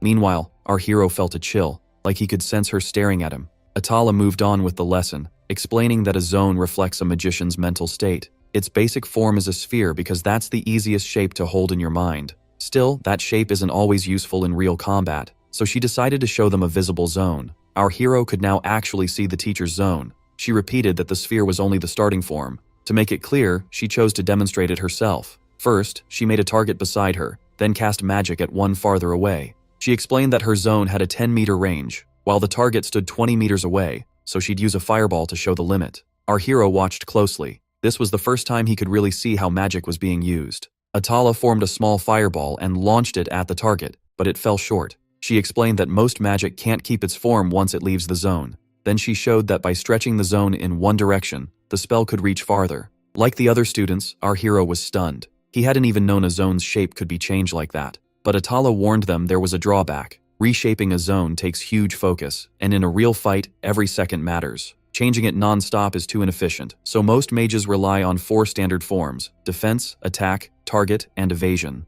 She began with the defensive form, a cube made to keep the zone from collapsing under attack. The more faces it has, she said, the stronger its protection. Next came the star-shaped attack form, which helps track a target's movement and works especially well against many enemies. Then she covered the target form, built for long-range combat, though it's weaker against fast-moving opponents. With that form, the main thing is rotation speed. The students wondered how she could switch forms so fast. Our hero, meanwhile, was already thinking about how a 10-meter zone could be used in a real fight. Atala added that even 5th-year students struggled with this, so she would keep explaining through examples. Some students behind our hero were already dreaming that if they mastered it quickly, they could move into advanced classes. Then the teacher used the next form, and everyone was shocked. Part of the zone extended away from her body. The students couldn't understand it. If a zone came from the magician's mind, how could it exist away from the body? Our hero started wondering where the true center of a zone really was. Atala explained that the evasion form is extremely hard to use and usually handled only by specially trained mages. Its key feature is that if the mage isn't at the center, the zone can move much more freely. That means it doesn't need instant casting, and its reach can become incredibly wide. The class was amazed by her skill, and our hero realized there was far more behind her calm look than he first thought. Then Atala asked if they'd like a student demonstration, instead of ending the first lesson there, and called up Amy, the academy's top student. The class cheered, but Amy's friends noticed she didn't look happy at all. Right now, being the center of attention was the last thing she wanted. Still, Amy was chosen to demonstrate the target form, one of the 4 zone types. Its strength is long-range combat. As Atala had said, it's weaker against moving targets or large groups. But if someone can rotate and control the zone at high speed, most of those weaknesses fade. At long distance, that form can become a nightmare for the enemy. Everyone watched Amy perform, stunned by how smoothly she handled it. Most trainees try to master all 4 forms, but Amy kept taking first place using only the target form. Our hero could only think of one thing. Amy's control was overwhelming. She didn't just rotate the zone while standing still, she swept through everything ahead of her. She destroyed the targets in a single run, moving with total confidence and almost effortless grace. Our hero had heard plenty of boys wanted to date her, and that she ignored nearly all of them. Watching this, he finally understood why they were obsessed with her. She wasn't just a pretty noble girl, she was exceptional at everything. Still, he couldn't help wondering why she spent time with those thugs. Amy finished the test in just 20 seconds and reached level 9. When it was over, she glanced straight at our hero. He had no idea what that look meant. The rest of the class went wild. Amy had never looked at anyone like that before. Everyone quickly realized she was staring at the new student. Amy hadn't meant to do it. It happened on instinct, and now she was panicking. Our hero broke into a cold sweat, while everyone around them started wondering if the two knew each other. Both of them were sure the other remembered. After sitting down, Amy thought about how badly things would go if he started spreading stories about her. For a moment, she even wondered if she needed to silence him, but after calming down, she reminded herself that she was the academy's top student. Even if he said something, most people probably wouldn't believe him. One wrong move would only create more trouble, so she had to stay careful. Her friend asked why she had blushed during the demonstration, but Amy kept quiet and claimed nothing happened. Once the demonstration ended, the classes split up for practice. Atala stayed with the 7th years and told them to begin with the defensive form. Even making one properly would be a good start, and on a battlefield, focus is what keeps a mage alive. Our hero stood still and focused on the feeling of compressing his zone. He tried to sense it tightening into shape, then lifting its edges into a solid structure that wouldn't break. He wondered if he had done it, but without seeing it, he couldn't be sure. He thought this would be much easier if he could use the same visible zone the teacher had shown earlier. He went to the teacher and asked to use the visible zone. She hesitated since the older students were supposed to go first, but no one else was using it, so she let him try. Hearing that Chiron was about to use the visible zone made Amy tense up. She nearly choked on her water and blurted out, "How could a 7th grader even do that?" Still, Amy's friend seemed more worried about Amy than about Chiron. A crowd quickly gathered to watch as Chiron activated his zone. Everyone froze when they saw how huge it was. Only then did Chiron start thinking about the size himself. How big was his diameter going to be? People couldn't believe it. A zone that wide made no sense. Wasn't 13 the usual max? Chiron knew his zone was far bigger than normal, so he forced it to shrink as much as he could, like squeezing down a soap bubble. On his first day of training, the last thing he wanted was even more attention. He tried to make a protective form, but instead of rising, the edges of his zone started collapsing. He had no clue what went wrong. Then he calmed down and stopped letting the noise around him distract him. Outside or inside the zone, it shouldn't matter. Something else had caused the failure. That was when he realized his mistake. The teacher had reshaped her zone in a calm, natural way. Everyone focuses when changing a zone's shape, and he'd been doing the same while trying to shrink his. So if the problem was forcing it too small, then he just needed to let it settle at its normal size. The moment he did, his zone surged outward, shocking everyone even more. It reached 41 meters, and even Amy was stunned. Once Chiron realized his zone wanted that size, he stopped fighting it. That's when the students saw that he had formed one of the protective shapes on his very first day. Looking at it, Chiron felt like he was standing inside a jewel. The teacher was just as stunned as the class. She had heard Chiron amaze the staff during the entrance exam, but this was still unbelievable. Amy's red-haired friend asked if Chiron was really that special. Almost no one could do this on day one. Then she added that he was pretty cute too. Amy, though, looked awful, pale and sweating. She finally understood that Chiron was the boy tied to the humiliation she had tried to bury. Seeing him now, she couldn't believe he'd become this skilled without help. But she also saw the danger. He was closing the gap in power way too fast, and his influence would only grow. Her only option now was to get close to him. The teacher was amazed too. Chiron handled his power like someone who had trained for years. Then Chiron spoke up, pulling her out of her thoughts. He asked why his zone had gotten smaller. She told him not to worry. That was normal. When a zone shrinks, it gets denser. At his level of density, the form could resist almost any physical attack, and even magic would have a hard time breaking through. After praising him, the teacher told him to release the zone. As soon as he came back to his senses, he heard students around him calling him amazing. He didn't get why everyone was staring, but he thanked them and hurried off. The teacher smiled. She could see how sharp Chiron had been in making the form. Though his convergent type and huge zone clearly helped, for now, she decided to keep watching him as he walked away, red with embarrassment. After all, countless eyes were fixed on him, full of different emotions: challenge, curiosity, admiration, and envy. But one stare mattered most, the eerie one from Amy. The next day, another intense gaze followed Chiron. This time, it came from the scary teacher from the entrance test, Sina Oliver. Chiron hadn't known she taught 5th years and was spending her free time with the 7th grade on purpose. As she set her materials on the desk, she thought the staff's decision was strange. They could have moved Chiron straight to the 5th grade, and he would have caught up sooner or later. So Sina Oliver decided she'd train him herself and push him ahead quickly. Chiron noticed she kept looking at him, but brushed it off as his imagination. Then she smiled and formed a small chunk of ice in her hand. She asked the class to explain the spell. What exactly were cold and freezing? The room grew chilly enough to make everyone shiver, but she said that wasn't because of some cold energy. Because energy can keep increasing, but it can't drop forever. The point where nothing is left is called absolute zero. Take energy away from something at room temperature, and you can make ice crystals. Then she asked what would happen if that energy were split into tiny particles and turned into a flowing current. When no one answered, she gave it to them plainly. They could create temperatures low enough to kill, and when she added that this had been tested before, the room got even more uneasy. Her next question was simple. How does a magician draw in energy and use it? She drew on the board and explained that inside a zone, a magician can control the world there. Within that space, a mage is almost like a god, able to interact with light, smell, touch, and more, shaping reality itself. But even with that power, most people don't fully understand what they can do. To cast spells, a mage needs godlike traits, power, and knowledge. That's what magic rests on, so raw strength alone is never enough. Mages need to understand how the world works, almost like scientists. Chiron realized that was why he still couldn't really use magic. He had developed the power side, but not the knowledge side. Sina told the class not to panic. This school would teach them the rest. The zone was only half of magic, and anyone who didn't study hard would never become a real magician. With that, she began a basic chemistry lesson. Chiron listened closely and realized becoming a magician might actually be easier than he had feared. After classes ended, some students went outside, some rested, and others stayed in the library. Chiron was there every day. Even then, he was barely keeping up with the aristocrats, and the lack of sleep was wearing him down. Still, he liked studying because he wanted to reach his one dream. He even wondered if someone had invented a spell to remove the need for sleep. Then suddenly his body lifted, turning strangely light. He looked down and saw that he was floating in the air. Before he could figure out why, he spotted a hooded person behind him carrying him off toward the woods. A moment later, he was dropped hard on the ground. The figure pulled back the hood, and Amy was standing there. Chiron had figured they would meet again someday, but not this soon. He knew for sure now. She was the same girl from 5 years ago. Amy read his face at once and said he clearly remembered her. Chiron still didn't know what she wanted, but Amy raised a hand and summoned fire, aiming it at him as she said that if he remembered, then maybe she needed to finish him here. That threat brought back the memory of the alley and the people who had hurt him. Amy remembered that back then, she had almost let him go, but when he started crying, she wanted to see him cry even more.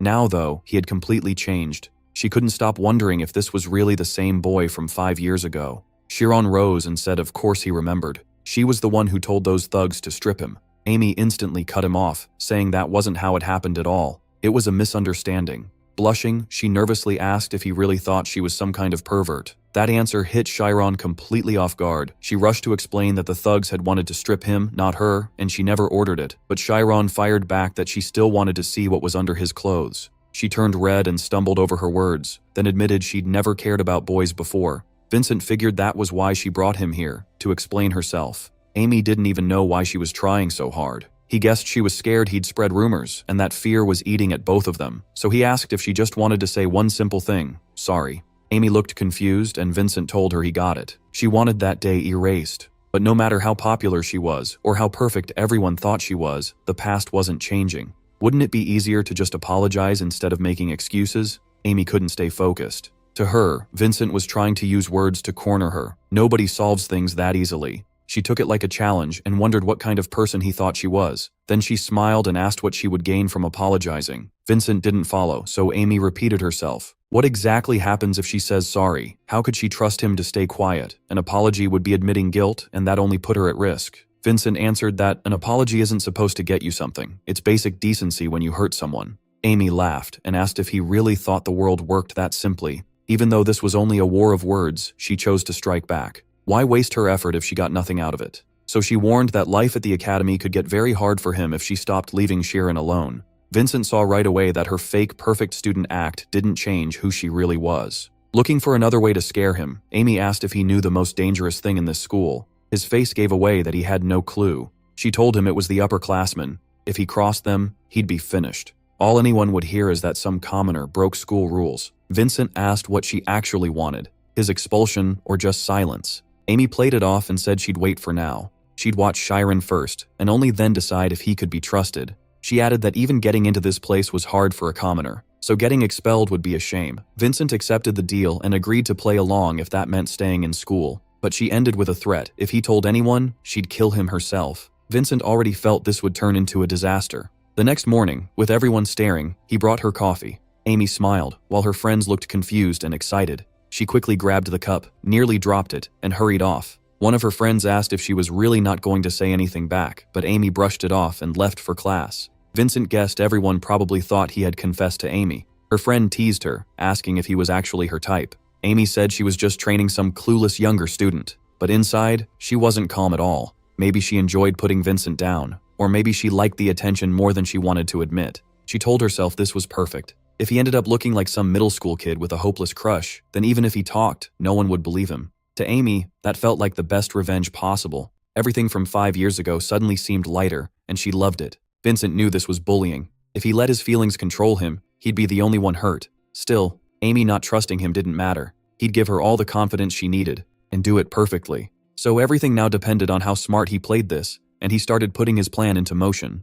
Even 10 days later, Vincent was still showing up with coffee. The girls loved the whole thing and started calling him the Academy's biggest romantic. Everyone was talking about how he was going to confess for the 10th time in a row. Amy loved it, especially since the crowd was even bigger than before. With that many people watching, she figured she shouldn't act suspicious, better to end it quietly. Then one of her friends asked when she was finally going to return his feelings. That question hit Amy hard. She asked if her friend really saw her as a girl interested in boys, but the answer came fast. Rumors spread because she never even looked at guys. Yet she took coffee from Vincent almost every day. Now the whole academy was waiting for some legendary couple to happen. Amy snapped back to the moment and saw Vincent standing there again with another cup.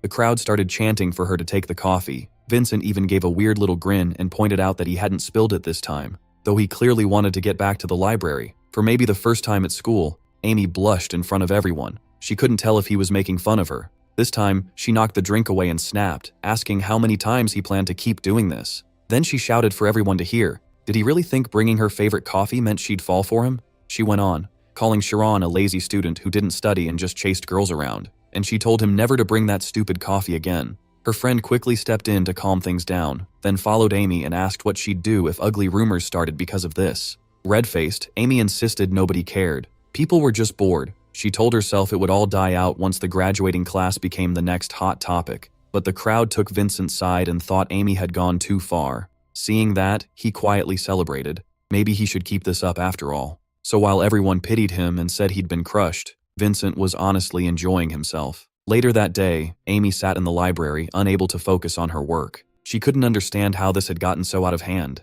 She only wanted to stop a new student from spreading rumors, but somehow she had created bigger ones herself. She thought she'd wrapped it up cleanly, yet now it bothered her more than she expected. Because of her sharp memory, she could replay exactly how she felt in each moment. So she went back to the first day Vincent brought her coffee. At first, she thought he looked ridiculous, but day after day, his eyes never changed. His pupils didn't even shift. That made no sense to her. People can hide their feelings, but their eyes usually give something away. Those reactions aren't easy to control, so if Sharon could keep his eyes that steady, then either he had amazing control over his emotions, or he was completely sincere. That evening, while studying with a friend, she was asked if she was leaving since it was already late. Her friend invited her to dinner, but Amy said no. Noticing she was off, the friend asked if this was because she hadn't taken coffee from Vincent. Amy tried to deny it, but the teasing wouldn't stop. The friend told her to be honest, then left anyway. Amy was exhausted. Nothing had gone the way she planned, and her head was a mess. When she stepped outside, she saw a guy she knew waiting for her.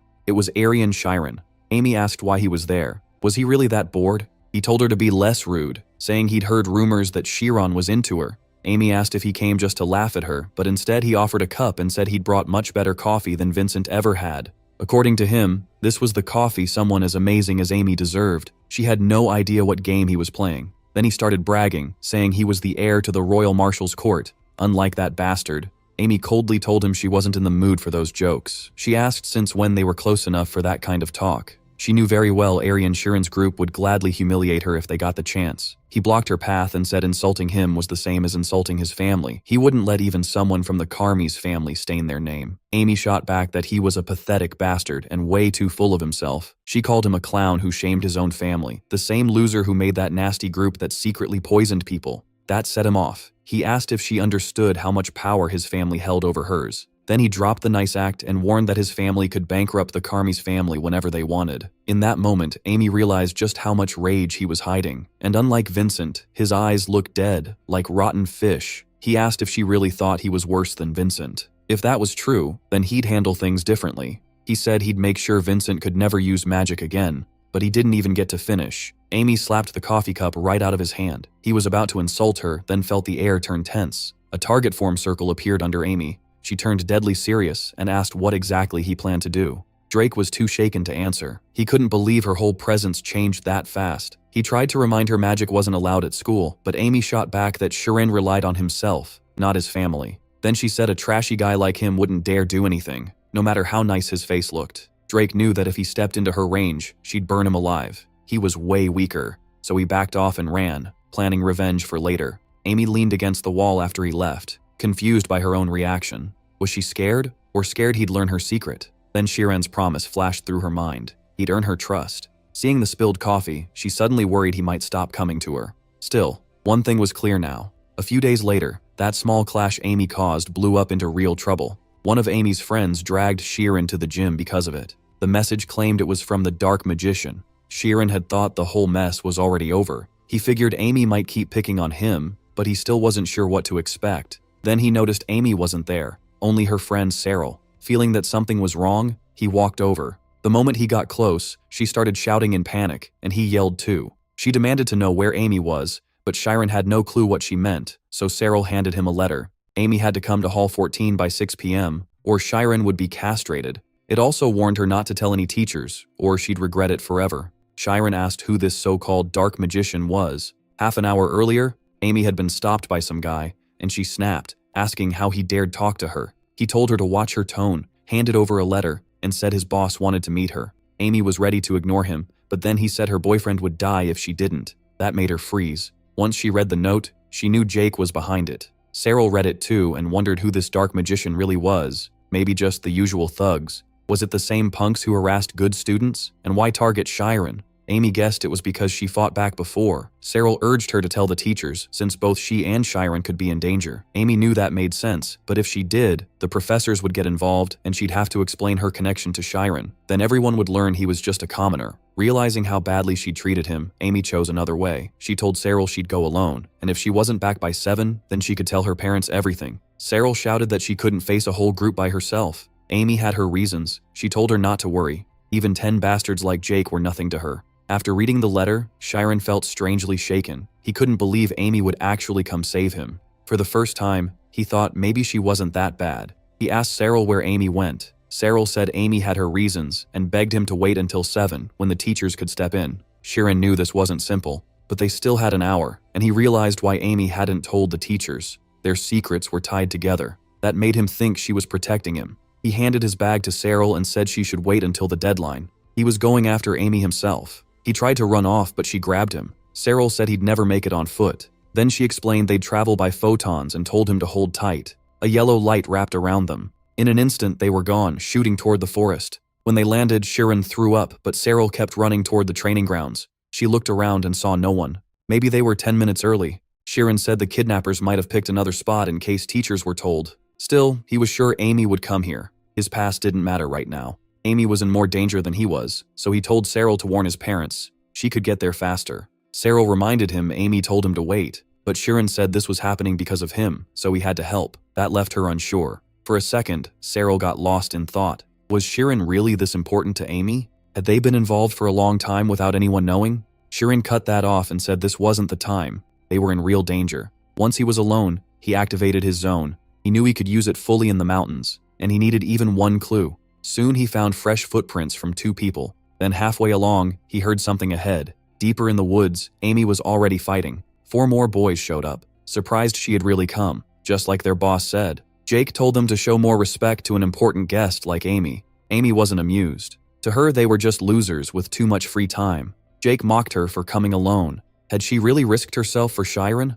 Amy answered that you don't burn down a house just to kill rats. That stung Jake. He hadn't expected her to be this loyal, but he said he came prepared. Amy only asked where Sheeran was. Their laughter answered that fast. Sheeran probably wasn't there at all. They mocked him, saying he was likely still buried in his books. Amy laughed too and said that if Sheeran wasn't here, wiping them out would be easy. Jake could barely believe she was really about to attack. Then flames burst from every side and set the group on fire, proving Amy had no interest in playing along. Jake said her target form wasn't perfect, so they just needed to move fast and keep pressure on her. It didn't help. Amy kept landing hits and shutting down their dodges. She used target form with almost no openings. Amy knew this was nothing like practice in the training room, because she had real combat experience. Jake still believed every technique had a weakness. He went for a vertical strike and fired a wind blade at her. He thought he had her, but Amy slipped past it. Calling it a cheap trick, she countered at once and blasted Jake with fire. Jake cursed at her, calling her insane, and complained he was wasting time on this crap when his grades were already bad enough. Pointing at her, he swore she'd pay. Amy wasn't moved by his trash talk and had no plan to let him off. But then Jake's spell hit her right in the eye. The pain was unbearable, and she had no idea what he'd done. The others laughed when they saw she'd been caught.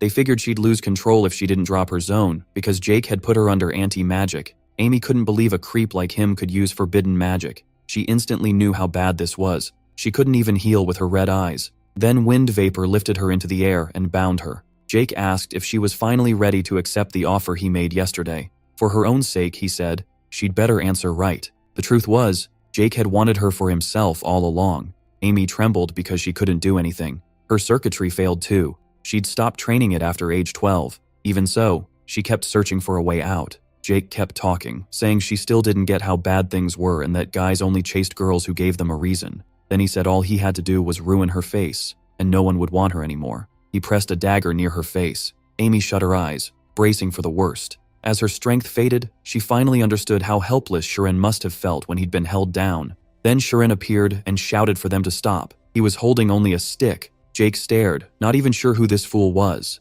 Amy, though, recognized him at once. Jake burst out laughing. Shirin had come alone. The others mocked him too, like some prince trying to fight with a branch. Amy yelled that he was an idiot, but Shirin said there was no way these nobodies should be able to beat the top student in their academy this easily. Still, his real goal was to buy time. He had beaten Ryan in a duel before, and now he meant to hold out here too. He leveled the stick at the group and told them to back off. Jake refused. Our hero rushed straight at them, but the boys instantly triggered anti-magic. His power shut down, and they burst out laughing. They were sure he'd collapse. There was no way he could do anything with just a stick. Amy yelled for him to get out of the zone because it was anti-magic. If he stayed any longer, she warned, he could lose his magic and lose his mind. His thoughts started breaking apart more with every second. Then his teacher's words came back to him. A wizard just has to focus. He realized his own form could protect him. Anti-magic and zones were just waves, so if he made his form dense enough that those waves couldn't enter, he could hold out. The others noticed he was resisting, but instead of worrying, they poured in even more power. Amy kept begging him to stop and give up.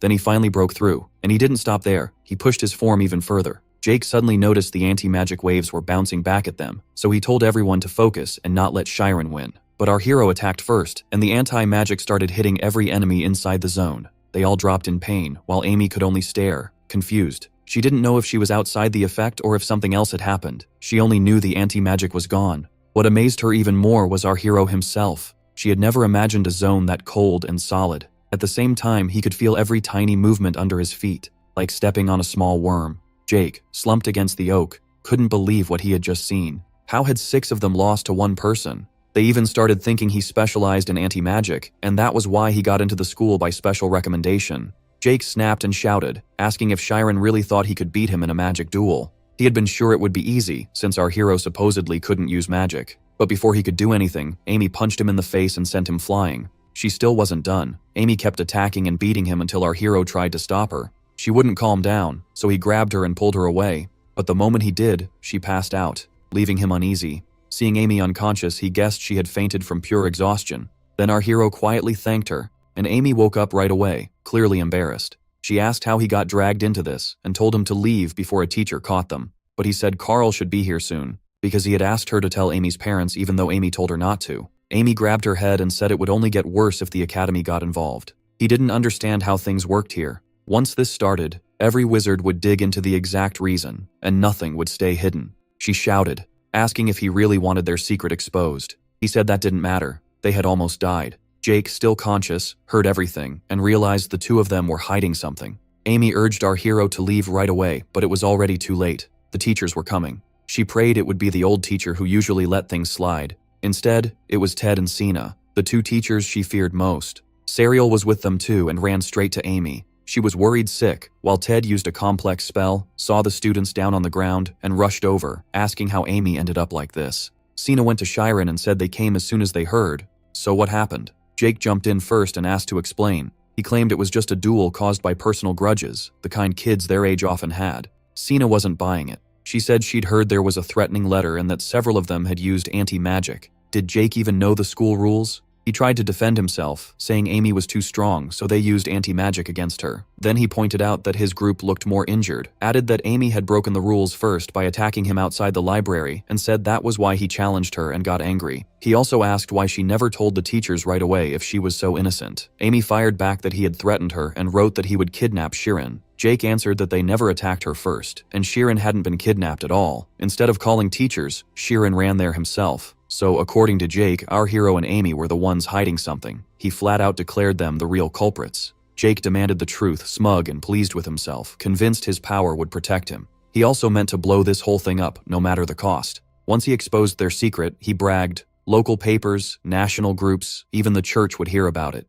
Sina cut him off and said that was enough nonsense. He and his friends were the ones who used anti-magic as an attack, fully aware it could destroy Amy's mind or harm our hero badly enough to kill them. For her, that was more than enough reason to act. Jake laughed and asked if she knew who he was. No teacher could expel him. Ted started to calm things down, saying Jake's family was a major support for the academy, but Sina stopped him and asked if a teacher's job wasn't to protect students from threats. She said that even if his family cut the academy's funding, they'd still be better off without him. Jake screamed that they'd soon find out who really got thrown out. In his mind, money ruled the world and everyone would bow to his family. They only had to wait and see, but Sina was beyond angry now. Before expelling him, she decided to teach him a lesson. She cast a spell, and Jake panicked, screaming at her not to kill a student. A block of ice closed around him, lined with sharp spikes inside. Our hero was shocked that the spell didn't touch Jake's body or even his clothes. The control was so exact that not a single detail was off. That was why people called her a genius of ice magic.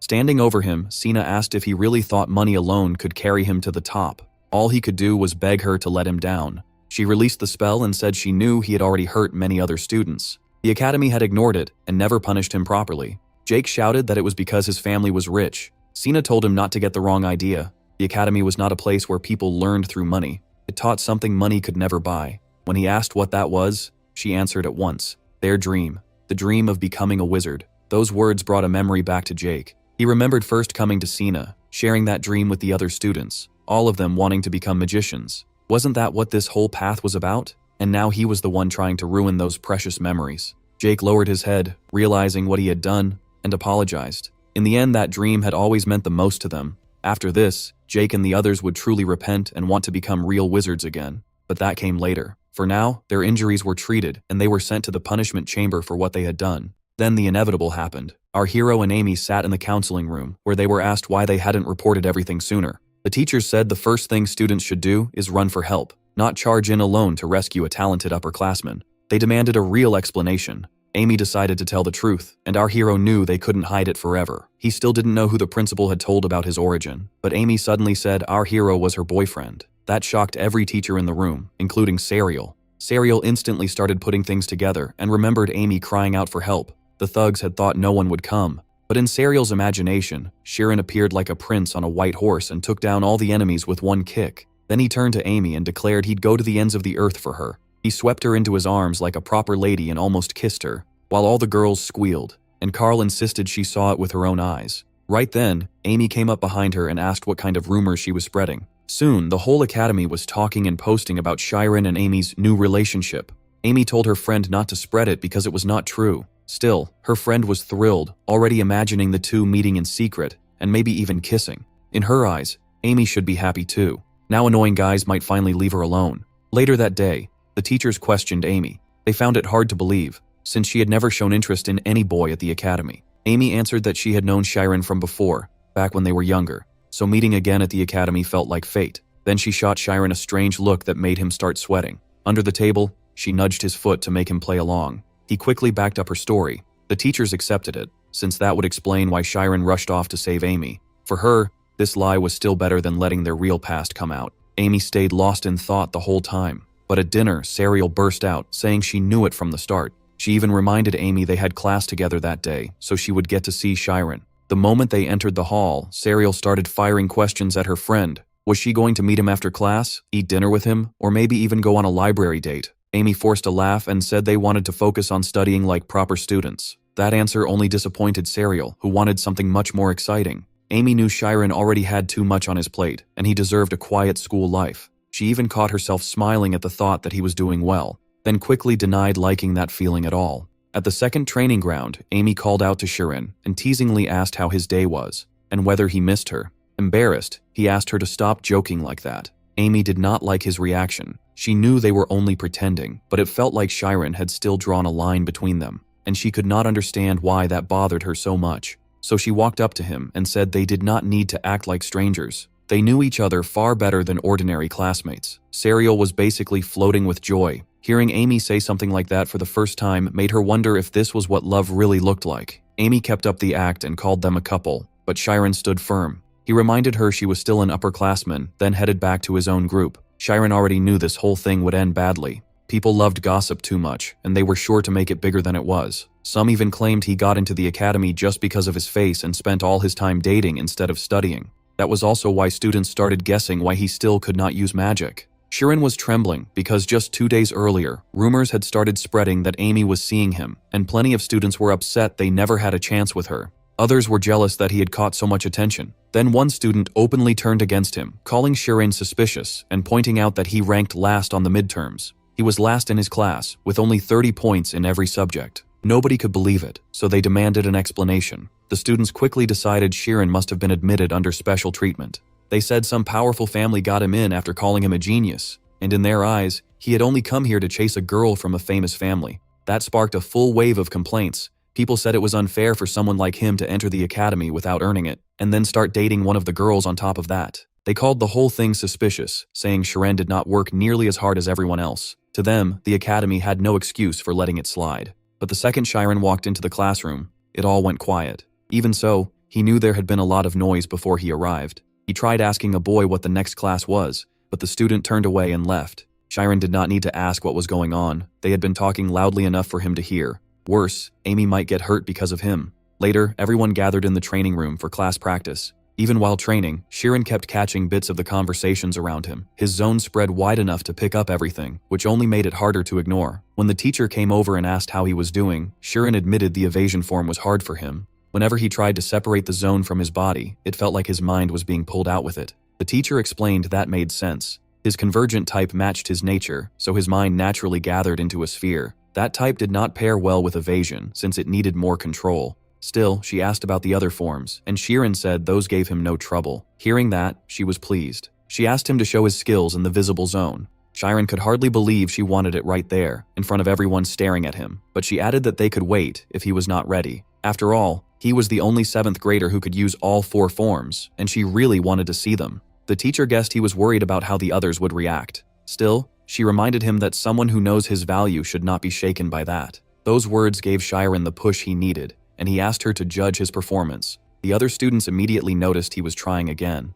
Some mocked him, thinking he was only showing off for Amy because that was all he was good for. The teacher told him to display all 4 forms one by one. Shirin knew changing forms was one of the requirements to move up to the next class, so even a little progress could help him leave 7th class behind and improve his standing. He started with the protection form, which Amy noticed had grown much stronger. Everyone could see the 144-faced shape was top tier, more like armor than a simple shield. His target form was solid too. The teacher could tell he had mastered the basics and switched forms faster than a 5th grader, so promotion would not be a problem. Then came the evasion form, the one he still struggled with. He hated showing that weakness, but to follow her instructions, he had to try. Now the whole room watched him attempt the evasion form, including all the 5th graders. He knew the key was reaching the center of his zone before it shrank and vanished. He tried to control it just like he had in practice, lost focus for a moment, and prepared to try again. Then he noticed the looks around him and imagined everyone laughing at him. Amy could tell something was wrong. He had been doing well before, and even Sariel noticed his zone was shaking, probably from all the attention.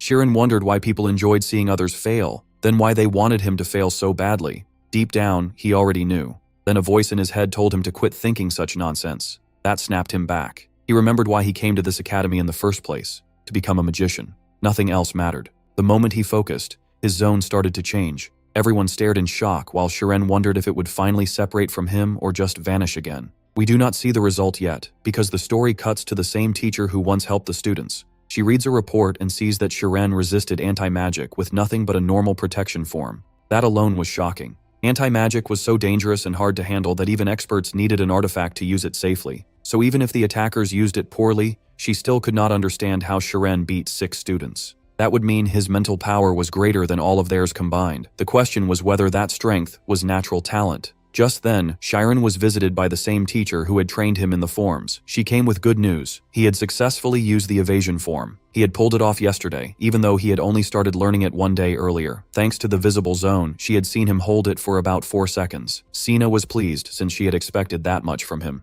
The teacher then suggested giving the students something special to motivate them more, and Sina agreed. So a few days later, during chemistry class, Sina ended the lesson early to make an important announcement. She called on Shirin to stand and announced he'd be moved up to 5th grade. He would start tomorrow, so she told him to remember the new class schedule. The whole room exploded in shock. They couldn't believe he was skipping 2 grades at once. They started wondering what kind of pull his family had with the school. Before the teacher could leave, one girl spoke up and objected, saying a jump like this was almost unheard of. She asked how someone who still couldn't use magic was supposed to move up early. Sina was stunned too. How could Chiron still be unable to cast spells? She asked if it was true, and with all those old looks of doubt flashing through his mind again, he admitted it was. That surprised her, since most kids pick up at least basic magic out of curiosity. Even so, she pointed out that 6th grade doesn't grade spell use, so it wouldn't block his transfer. Then another student stood and called the whole thing unfair. He reminded the teacher that a zone isn't the same as magic and demanded to know what Chiron was actually good at.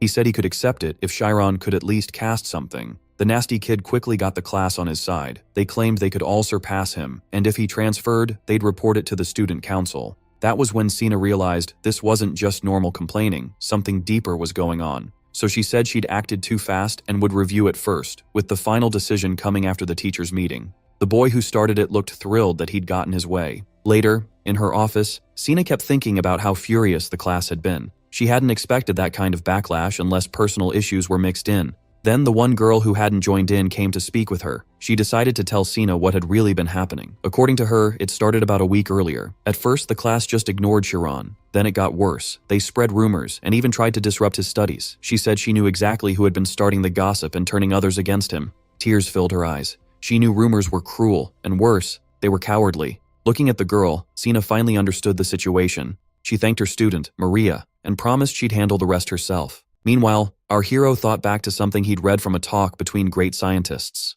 One physicist, Torkelin, said people need 6 hours of sleep, even though he only slept 4. When someone asked if that made his ideas less reliable, he joked that teenagers were basically superhuman, so sleep didn't matter much to them. Then Chiron checked the time and saw it was already late. He left the library and headed back, thinking as he walked. He remembered Fumar's warning that once he entered the academy, people would look down on him. But if he endured it, he could still reach his goal. Chiron decided he could handle anything because too many people believed in him. No matter who stood in his way, he would become a magician. When he got back to his room, someone knocked. He wondered who would come this late, maybe those kids again. Instead, it was teacher Sina. Caught off guard, he invited her in and offered tea. She declined and apologized for visiting so late, explaining she wanted to talk but had missed him earlier. Then her eyes fell on his desk, and she understood even more. When she first checked his grades, she noticed every subject was almost even. That told her Chiron was trying to build up all his knowledge at once. He wasn't chasing quick results, and it wasn't that he couldn't study magic. He was choosing to delay it. Still, she wondered why. Why hadn't he gotten a proper education earlier? The question clearly caught him off guard. Sina noticed he was calmer here than in class. This time, he listened closely and didn't avoid her gaze. He'd already shown the answer in his own way. Learning was hard for him, but he truly loved being in this place. Then Sina got to the real issue and asked if he was being bullied. Chiron said everything was fine and nobody needed to worry. She pressed him to be honest, reminding him teachers were there to help, but he still felt he couldn't change how others treated him. Sina couldn't believe he seemed so unaffected by it, but Chiron explained he wasn't numb. He just knew he couldn't force people to like him. He would stay true to himself and not get stuck on it. Even if all 40 students in his class thought he was wrong, that was still only 40 opinions. Somewhere in the world, someone would understand him. Sina smiled, said she understood, and promised to keep that in mind at the meeting. At the teachers' meeting, she brought it up right away and said Chiron wanted to move up early. The teachers were shocked to hear that one student had been mocked by an entire class. Still, some noted that in lower grades, weak or untalented students often get looked down on, so they understood why Chiron had become a target. With everything laid out, they agreed it was discrimination. Even so, they still had to decide whether his transfer should be approved. Some even argued he might graduate in 4 years, and more young graduates would be good for the academy. Then Professor Ted stood up again, and Sina immediately knew trouble was coming. The headmaster asked if he opposed the transfer. Ted said he knew Chiron was talented, but the real problem was simple. He still couldn't use magic. Ignoring the other students' reactions, in his view, was a bad idea. Sina cut in at once, reminding everyone that Chiron had chosen to focus on knowledge first and set magic aside for now. A teacher, she said, shouldn't interfere with a student's learning plan. Ted stopped her and said that wasn't his point. What bothered him was her obvious bias towards Chiron, which Sina refused to accept. So he went on, arguing that maybe the other students looked weaker only because Chiron was exceptional in other areas. If the school rewarded just that one kind of strength, he warned, it could hurt the rest of the students and kill their drive to learn. With a smile, he asked whether it was really wise to pour everything into one genius. Sina was furious. Ted sounded like he wanted to sabotage a gifted student. Everyone in the room could tell the usual Ted versus Sina fight was starting again. The other teachers just held their heads, wondering how people with personalities like these had become wizards in the first place. Then the headmaster finally stepped in and said that was enough. They could settle this without a war. He said both sides had valid points. Sina was thinking logically, but Ted's concern for balance among the students also mattered. The academy couldn't show open favoritism. Ted started to think he had won, while Sina looked disappointed, but the headmaster's cheerful expression made it clear he had already come up with an answer. The next morning, a new notice appeared on the board for the upper classes. Students gathered around it in shock. The announcement said every 7th grader would now have a chance to move up. The main test would be teleportation magic. That scared many of them, since teleportation was known to be extremely hard. When Sharon read it, he understood that from now on, he'd be fighting for promotion too. Soon everyone, even older students, heard about the 7th grade loner at the center of it all. By the end of class, the whole school knew what was coming, and that it had started because of him. Amy overheard everything, and realized Chiron had been bullied because of her. That was why he'd been avoiding her. He didn't want to drag her in. Carl thought it through, and figured the 7th graders were just immature, which was why they'd pinned it all on him. It easily could have happened to her too if she hadn't transferred in time. Then Amy suddenly took off somewhere, and Carl shouted after her, asking where she was going. Amy answered that she was going to beat some sense into him. How could Chiron keep something like this quiet? And now he'd even drawn the whole 7th grade into it. Carl tried to stop her, but Amy snapped back. Did she really want the guy she loved to stay an outcast? Carl warned that barging in would only wound his pride more, but Amy didn't care. Maybe he didn't even like her, but why hide something this serious? Then she thought about the teleportation test and got shaken. Teleportation was hard and dangerous, especially for someone who hadn't studied magic till now. Carl had suggested teaching Chiron herself, but with exams coming, there just wasn't enough time. Amy even muttered that if he couldn't learn it, then he wasn't fit to be her boyfriend. That evening, she flew around the towers on her way to Chiron's room. She kept telling herself she wasn't doing this for him, just because she was involved. Still, before anything else, she wanted him to beg for forgiveness. She burst in through the window and clamped a hand over his mouth so he wouldn't yell. Amy started to say she was there to kick his butt, but then she noticed teacher Sina was already in the room. Sina teased Amy, asking if this was how they usually met. Did she sneak into his room every night? Amy turned red and quickly said it was all a misunderstanding. Sina just smiled, saying that explained why Amy and Sharon had been acting so distant at school. Flustered, Amy insisted this was her first time doing anything like this, and that Chiron was the one who told her they shouldn't meet at school. Then she fired back, asking why a teacher was in his room so late. Sina said she came to help with the exam since the class was in a tough spot. Chiron quietly handed Amy some tea, and the smell alone calmed her a little. That lasted about a second. Then she started scolding him for letting himself be humiliated and for hiding it from her. Sina cut in and suggested they sit down, reminding them the exam mattered more right now. Chiron sat there completely lost. His teacher and the girl he liked were both beside him. Amy asked if practicing teleportation was even safe for someone who had never learned magic. Sina admitted she was worried too, but said the principal must have had a reason for choosing this test. Amy couldn't believe anyone would treat something like this lightly, so Chiron asked the question directly. Is teleportation really that dangerous? Amy explained that teleportation uses light magic. Since light moves faster than anything else, the spell borrows that speed.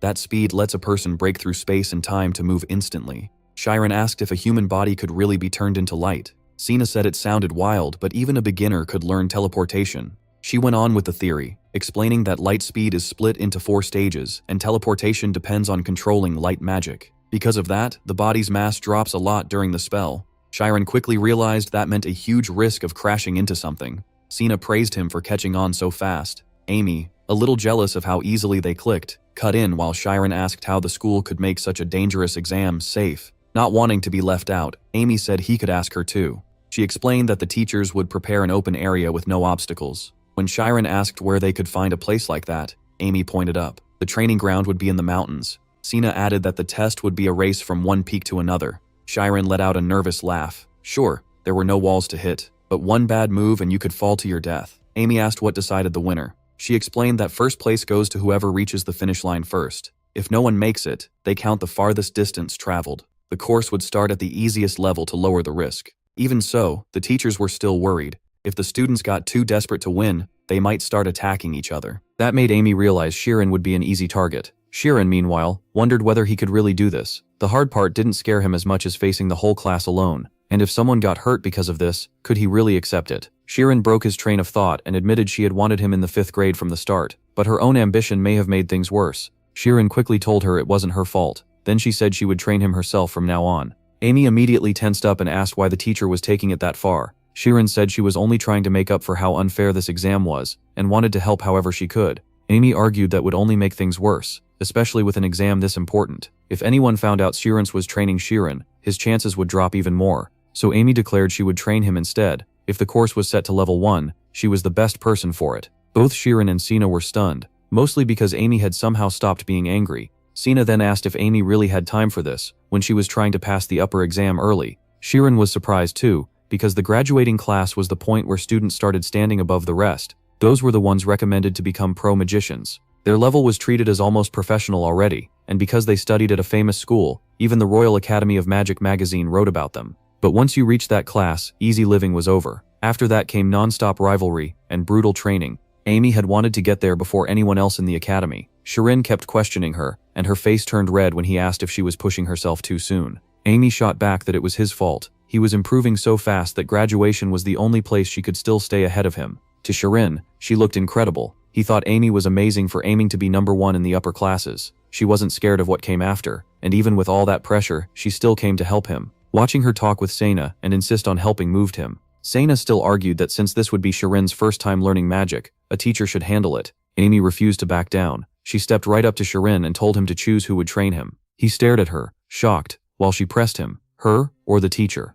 Instead, Shirin said he would do it on his own. That answer stunned both of them, and Amy asked if he understood what a huge chance he was throwing away. Shirin said he didn't want to become anyone's burden. They both had important roles in this exam, and Sena would even be one of the examiners. Amy argued that everyone else would hire tutors to learn the spell, and the whole class was already against him, so why make things even harder by training alone? Shirin said he knew all that. He also knew Amy wanted to reach the upper class early because she couldn't just sit still with a future like that waiting for her. Then he told her that the 5th grade was his step toward becoming a magician, just like it had been for her. He asked her to trust him. He couldn't promise he would succeed, but he wanted to give it everything he had so he wouldn't regret his choice. Sina smiled and said that if that was her student's wish, she would accept it. She told him to come to her anytime he had questions. On her way out, she also told the two of them to finish talking, and Amy to stop sneaking into the boys' dorm. After Sina left, Amy sat on Shirin's bed and let out a long breath. Then it hit her. She was alone in his room, practically on his bed, so she decided it was time to leave. When she reached the window, Shirin thanked her for coming all the way to see him.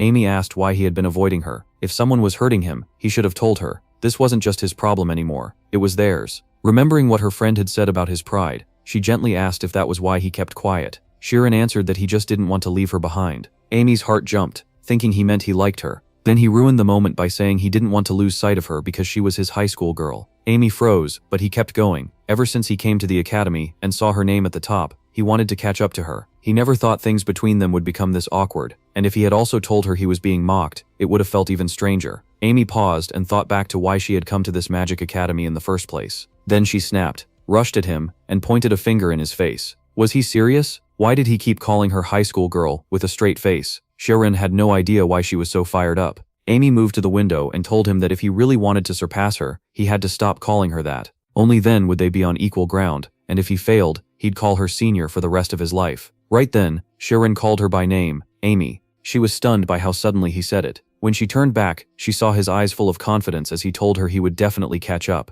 Amy smiled and told him he'd better hurry, because by then she'd probably have already graduated from the academy. Watching Amy leave through the window, our hero thought it would have been nice if she had taught him something. But he already knew every move he made was being watched, and whatever he earned he had to earn alone. The early transfer exam was just a month away. The next day after class, the students were all talking about the exam, and how some had already hired tutors. There would be about 20 people taking it. Our hero was one of them. He carried a pile of theory books because he planned to study on his own. The only problem left was the practical part. In real life, a mage's surroundings are always changing, but teleportation needs exact info about the place. If the location shifts, the amount of omnipotence and light has to change too. And those calculations only held for 10 minutes across 20 square meters. It sounded impossible. Still, our hero reminded himself, the teachers wouldn't give students a test no one could solve. Even though Shirin had said teleportation was pretty easy to learn, that didn't help much. He had never studied magic before, while 7th graders probably could do it already. They had trained since childhood with the best tutors money could buy. What mattered now was whether he could close that gap.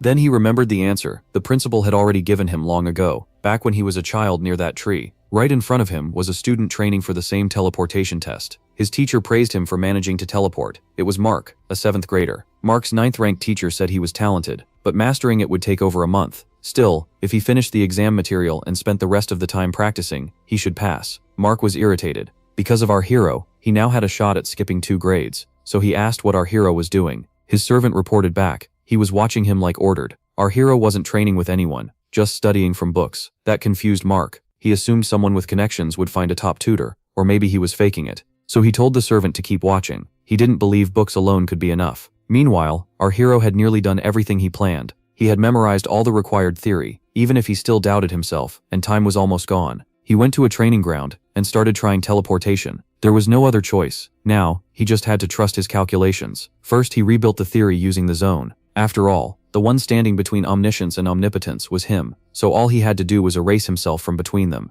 When that worked, he moved on to teleporting his own body. But a person can't just calculate the needed amount of light by force. When a mage focuses, the mind grows sharp enough to sense everything nearby. They say truly great mages can count leaves on a distant tree. Since everything a magician feels becomes part of the zone, our hero realized he only had to sense all of it. That let him grasp what he couldn't before. The puzzle was solved, and he had likely found the skill. There was almost no time left before the teleportation exam. Our hero was covered in injuries, and the other students wondered if Chiron was really training without protection. That was when it became clear. His first teleportation attempts had failed badly. To fix his mistakes, he had no choice but to keep risking it. He kept crashing as the days passed. He got hurt over and over, but never stopped. Even in class, he was still running numbers. He tested, wrote, thought, failed, and tried again. All he wanted was for his body to remember the process. Then the exam was only 1 day away. After another fall, he realized that every time he fixed one mistake, another appeared. But now he couldn't adjust anything else. It had to work. So he steadied himself and cast teleportation.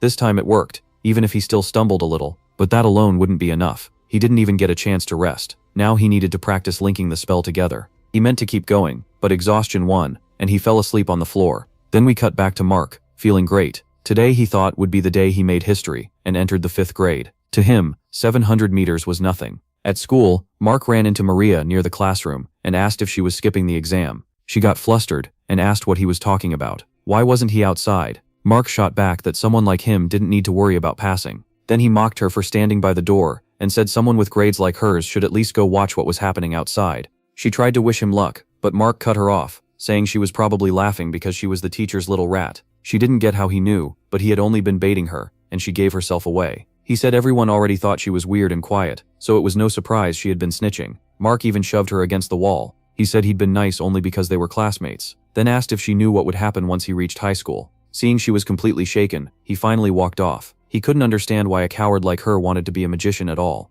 Maria was left there in tears. Mark entered the classroom and asked if the plan was ready. The others said yes. 2 would stick to Chiron at the start, and 2 more would block him after that. They'd have 2 chances to take our hero out. Mark ordered them to hold him back during the first stage, where the jump was 10 meters, until at least 10 students had gone ahead. Some of them wondered if Mark would really keep his promises. He swore he would. His father was a technical advisor for the Association of Magicians, so if they helped him now, he'd get them tutors and support them however he could. In his mind, the plan was set. At that moment, all the 7th grade classes had gathered on the mountain. No one expected such a big crowd, especially from the 5th grade. They were all curious about any new student who might join them. All the test takers were there too, and the teacher decided it was time. The exam for the 21 applicants would begin. A lot of students had come to watch, and many were shocked by how hard the test sounded. Even Cheyenne and Amy showed up. Amy wondered why they were there when only 7th graders were taking it, but Cheyenne said she came to cheer for her boyfriend so he could score enough points. Amy said the ones meant to pass would pass, and the ones who weren't ready would fail, but she still wondered whether our hero could actually teleport.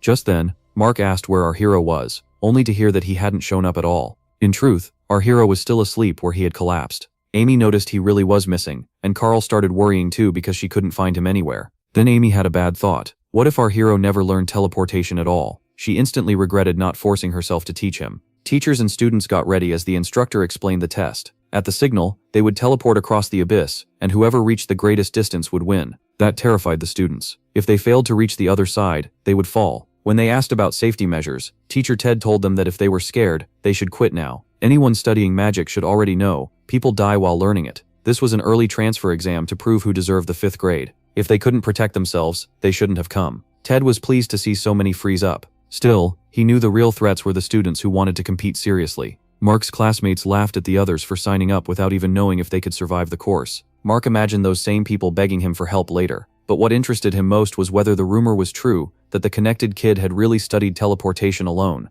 Looks like he had failed. Mark was satisfied either way, since his plan was ready. Then the teacher told everyone to line up. The exam was starting, but suddenly, she spotted our hero sprinting along the edge of the forest. He was running at full speed and everyone turned in shock. He rushed up and asked if he could still take the test. At the same time, Amy snatched the binoculars from Carl and demanded to know where our hero was. Then she saw him, covered in injuries. Had he really been training with no protection? Sina's teacher asked to delay the test a bit, but the principal refused. He said the students were responsible for themselves before the exam, so it would start on time. The teacher announced that the exam was beginning. She still gave our hero one last chance to back out, but he said he was fine and ready. The moment Mark saw him, he knew they had to make him fail within the first 10 jumps. The timer started, and everyone tensed up. Then they took off. It was clear they had trained hard for this, but this was their first real run over a cliff. With empty sky below them, all that mattered was getting ahead, so they charged straight for the edge. Mark knew speed alone wouldn't win. The key was timing each jump right. After 3 seconds, they were only 5 meters from the cliff. The first students started teleporting. Others lost their nerve, including some from Mark's group. He looked down on them, though even he felt some pressure. Our hero never slowed down. He knew it still wasn't time to jump. Everyone thought he had waited too long. Then instead of teleporting, he leaped straight off the cliff. That matched what Shireen once told Ryan. Fear comes from imagining your death before it happens. If you jump, you don't die until you hit the ground. So focus on the moment in front of you. That's how you find a way out. Ryan never really got what Shireen meant. To him, jumping off a cliff just meant dying. And now our hero had done exactly that. He knew he couldn't pass out, or his zone would collapse. Then Mark realized our hero had already passed him, even though he jumped later. In a second, he stunned everyone. Carl was speechless, especially after Amy said this was the first time our hero had used magic. Even Amy was shocked. He had started late, but he still had a real shot. At this pace, Shireen could easily take first. Mark couldn't understand where his own team had gone, and Shireen was still ahead. Below them was Maria Erlin, someone born with real magic talent. She remembered how her grades kept dropping because she was bullied in class, and adults brushed it off as normal competition. That's why she had been stuck in 7th grade for 6 years. She hated bullying most of all, so she refused to let Mark win. By the end of the third phase, the students had split into 3 groups. Mark and Sheeran led the front pack. A second group trailed by about 3 meters, and behind them were the students who panicked and cast too early. Some of them couldn't even fly properly. The teachers weren't surprised. Students who lose to fear are usually the first to fail. When they dropped to the bottom, they realized they wouldn't die from the fall. The whole last group failed, and many from the middle group went out too. Mark accepted that much. What bothered him was that Sharen had widened the gap and still didn't look tired. He couldn't figure it out, because at the start, our hero looked like he might collapse. Instead, he kept getting faster. The teachers noticed he was using compulsion and repeating the same pattern with machine-like precision. At the same time, Mark's moves looked shaky, which stood out because he was supposed to be the best in his class. Sina and the principal were impressed, but Ted still refused to admit our hero was truly talented. Sariel noticed it too, and couldn't understand how he had learned such an advanced method. Amy realized he had taught himself. Most mages learn to control that hidden area on purpose, but our hero was different, like he could use it naturally, something that usually can't be taught. By then, Mark was running out of stamina, so he shouted for everyone to move. At once, the others made their move to drain our hero's focus. He noticed right away that something was off. His rhythm was broken when one student suddenly cut in front of him. That guy knew he was risking himself too, and was ready to fall with our hero. Our hero realized he was being targeted, but the attacker missed. Our hero dodged, and the other boy started falling instead. Even so, the disruption wrecked our hero's flow, and all his built-up fatigue hit at once. He knew he couldn't black out, so he forced himself to focus and recover. The 5th graders watching were stunned by the strange movement from the 7th graders. One student explained it was intentional. One blocked our hero's path while another came from the side. It was a tactic made to shut down both strengths of teleportation. It cut off instant movement and interdimensional jumping. If Sheeran hadn't reacted in time, something terrible could have happened. A skilled fighter might avoid it with movement stabilization, but the 5th graders still thought the attacker had gone too far. They also believed the teachers should have been ready for something like this. Meanwhile, Mark pushed ahead, sure he had taken first place. He was already imagining himself beating everyone, even 6th graders, and calling himself a genius.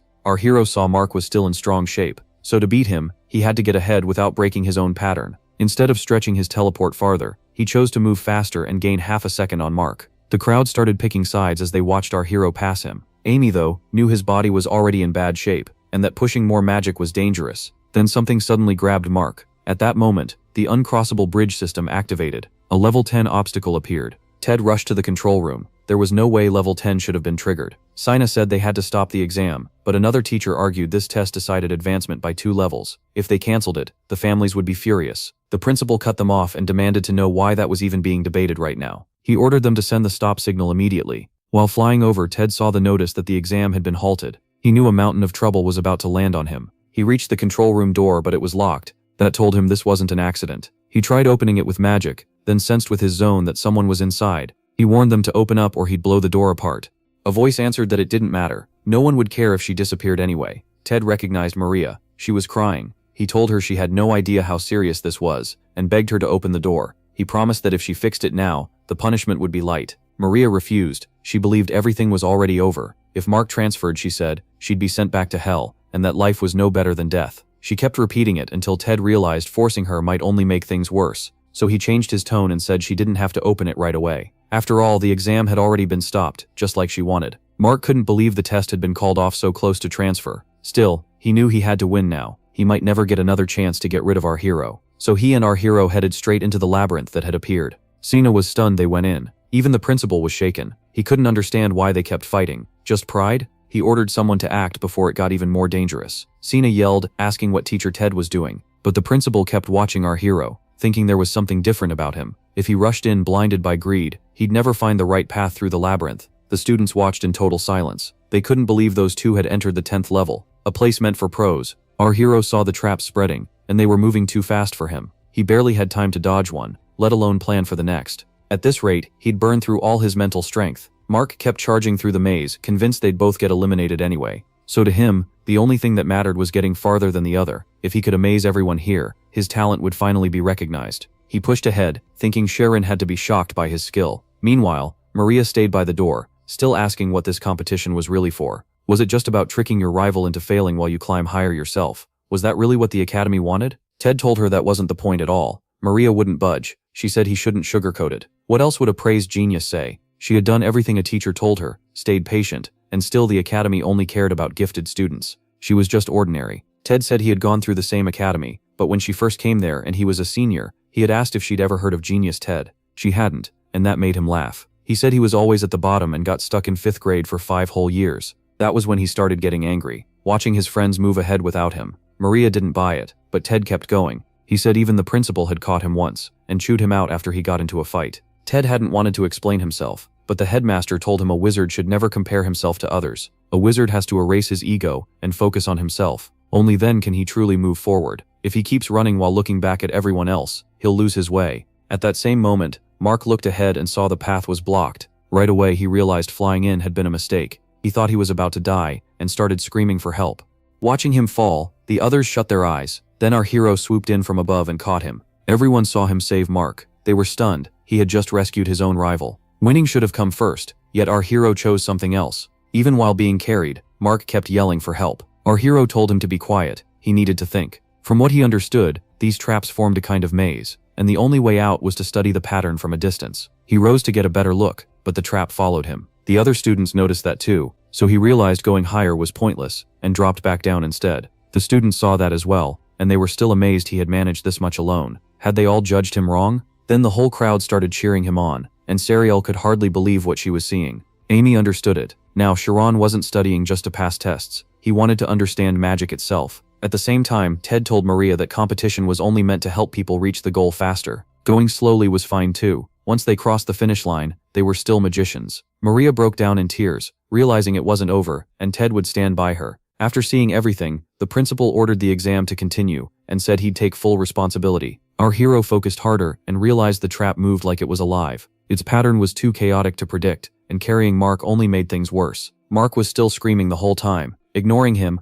our hero knew he had to feel the structure of the whole thing. He had done something like this before. It was almost like pure evasion through instinct. So he suddenly sped up and followed the trap's own path. He moved so fast that Mark passed out. The director couldn't understand it. He knew danger could push a person's power higher, but most people hit a limit once they feel satisfied or driven by desire. In our hero, he sensed neither. Did that mean he had no limit at all? Another teacher noticed something even stranger. Our hero wasn't focusing on any one thing. His mind was empty, with no extra thoughts, and the density of his zone was nearly 99.9%. In that trance-like state, he could even calculate his own movement. The teacher knew Sharon was talented, but this time he was in real danger. Still, our hero thought only about breaking through the labyrinth. The gaps between obstacles were under 1 meter, and he knew he couldn't teleport 10 full meters at once. So he split the distance into tiny parts, calculating each move in an instant, and blinking forward like lightning. Then another obstacle appeared in front of him, one he knew he couldn't simply dodge. The opening was too small, so he chose to force his way through and break past it. No one understood what he was doing.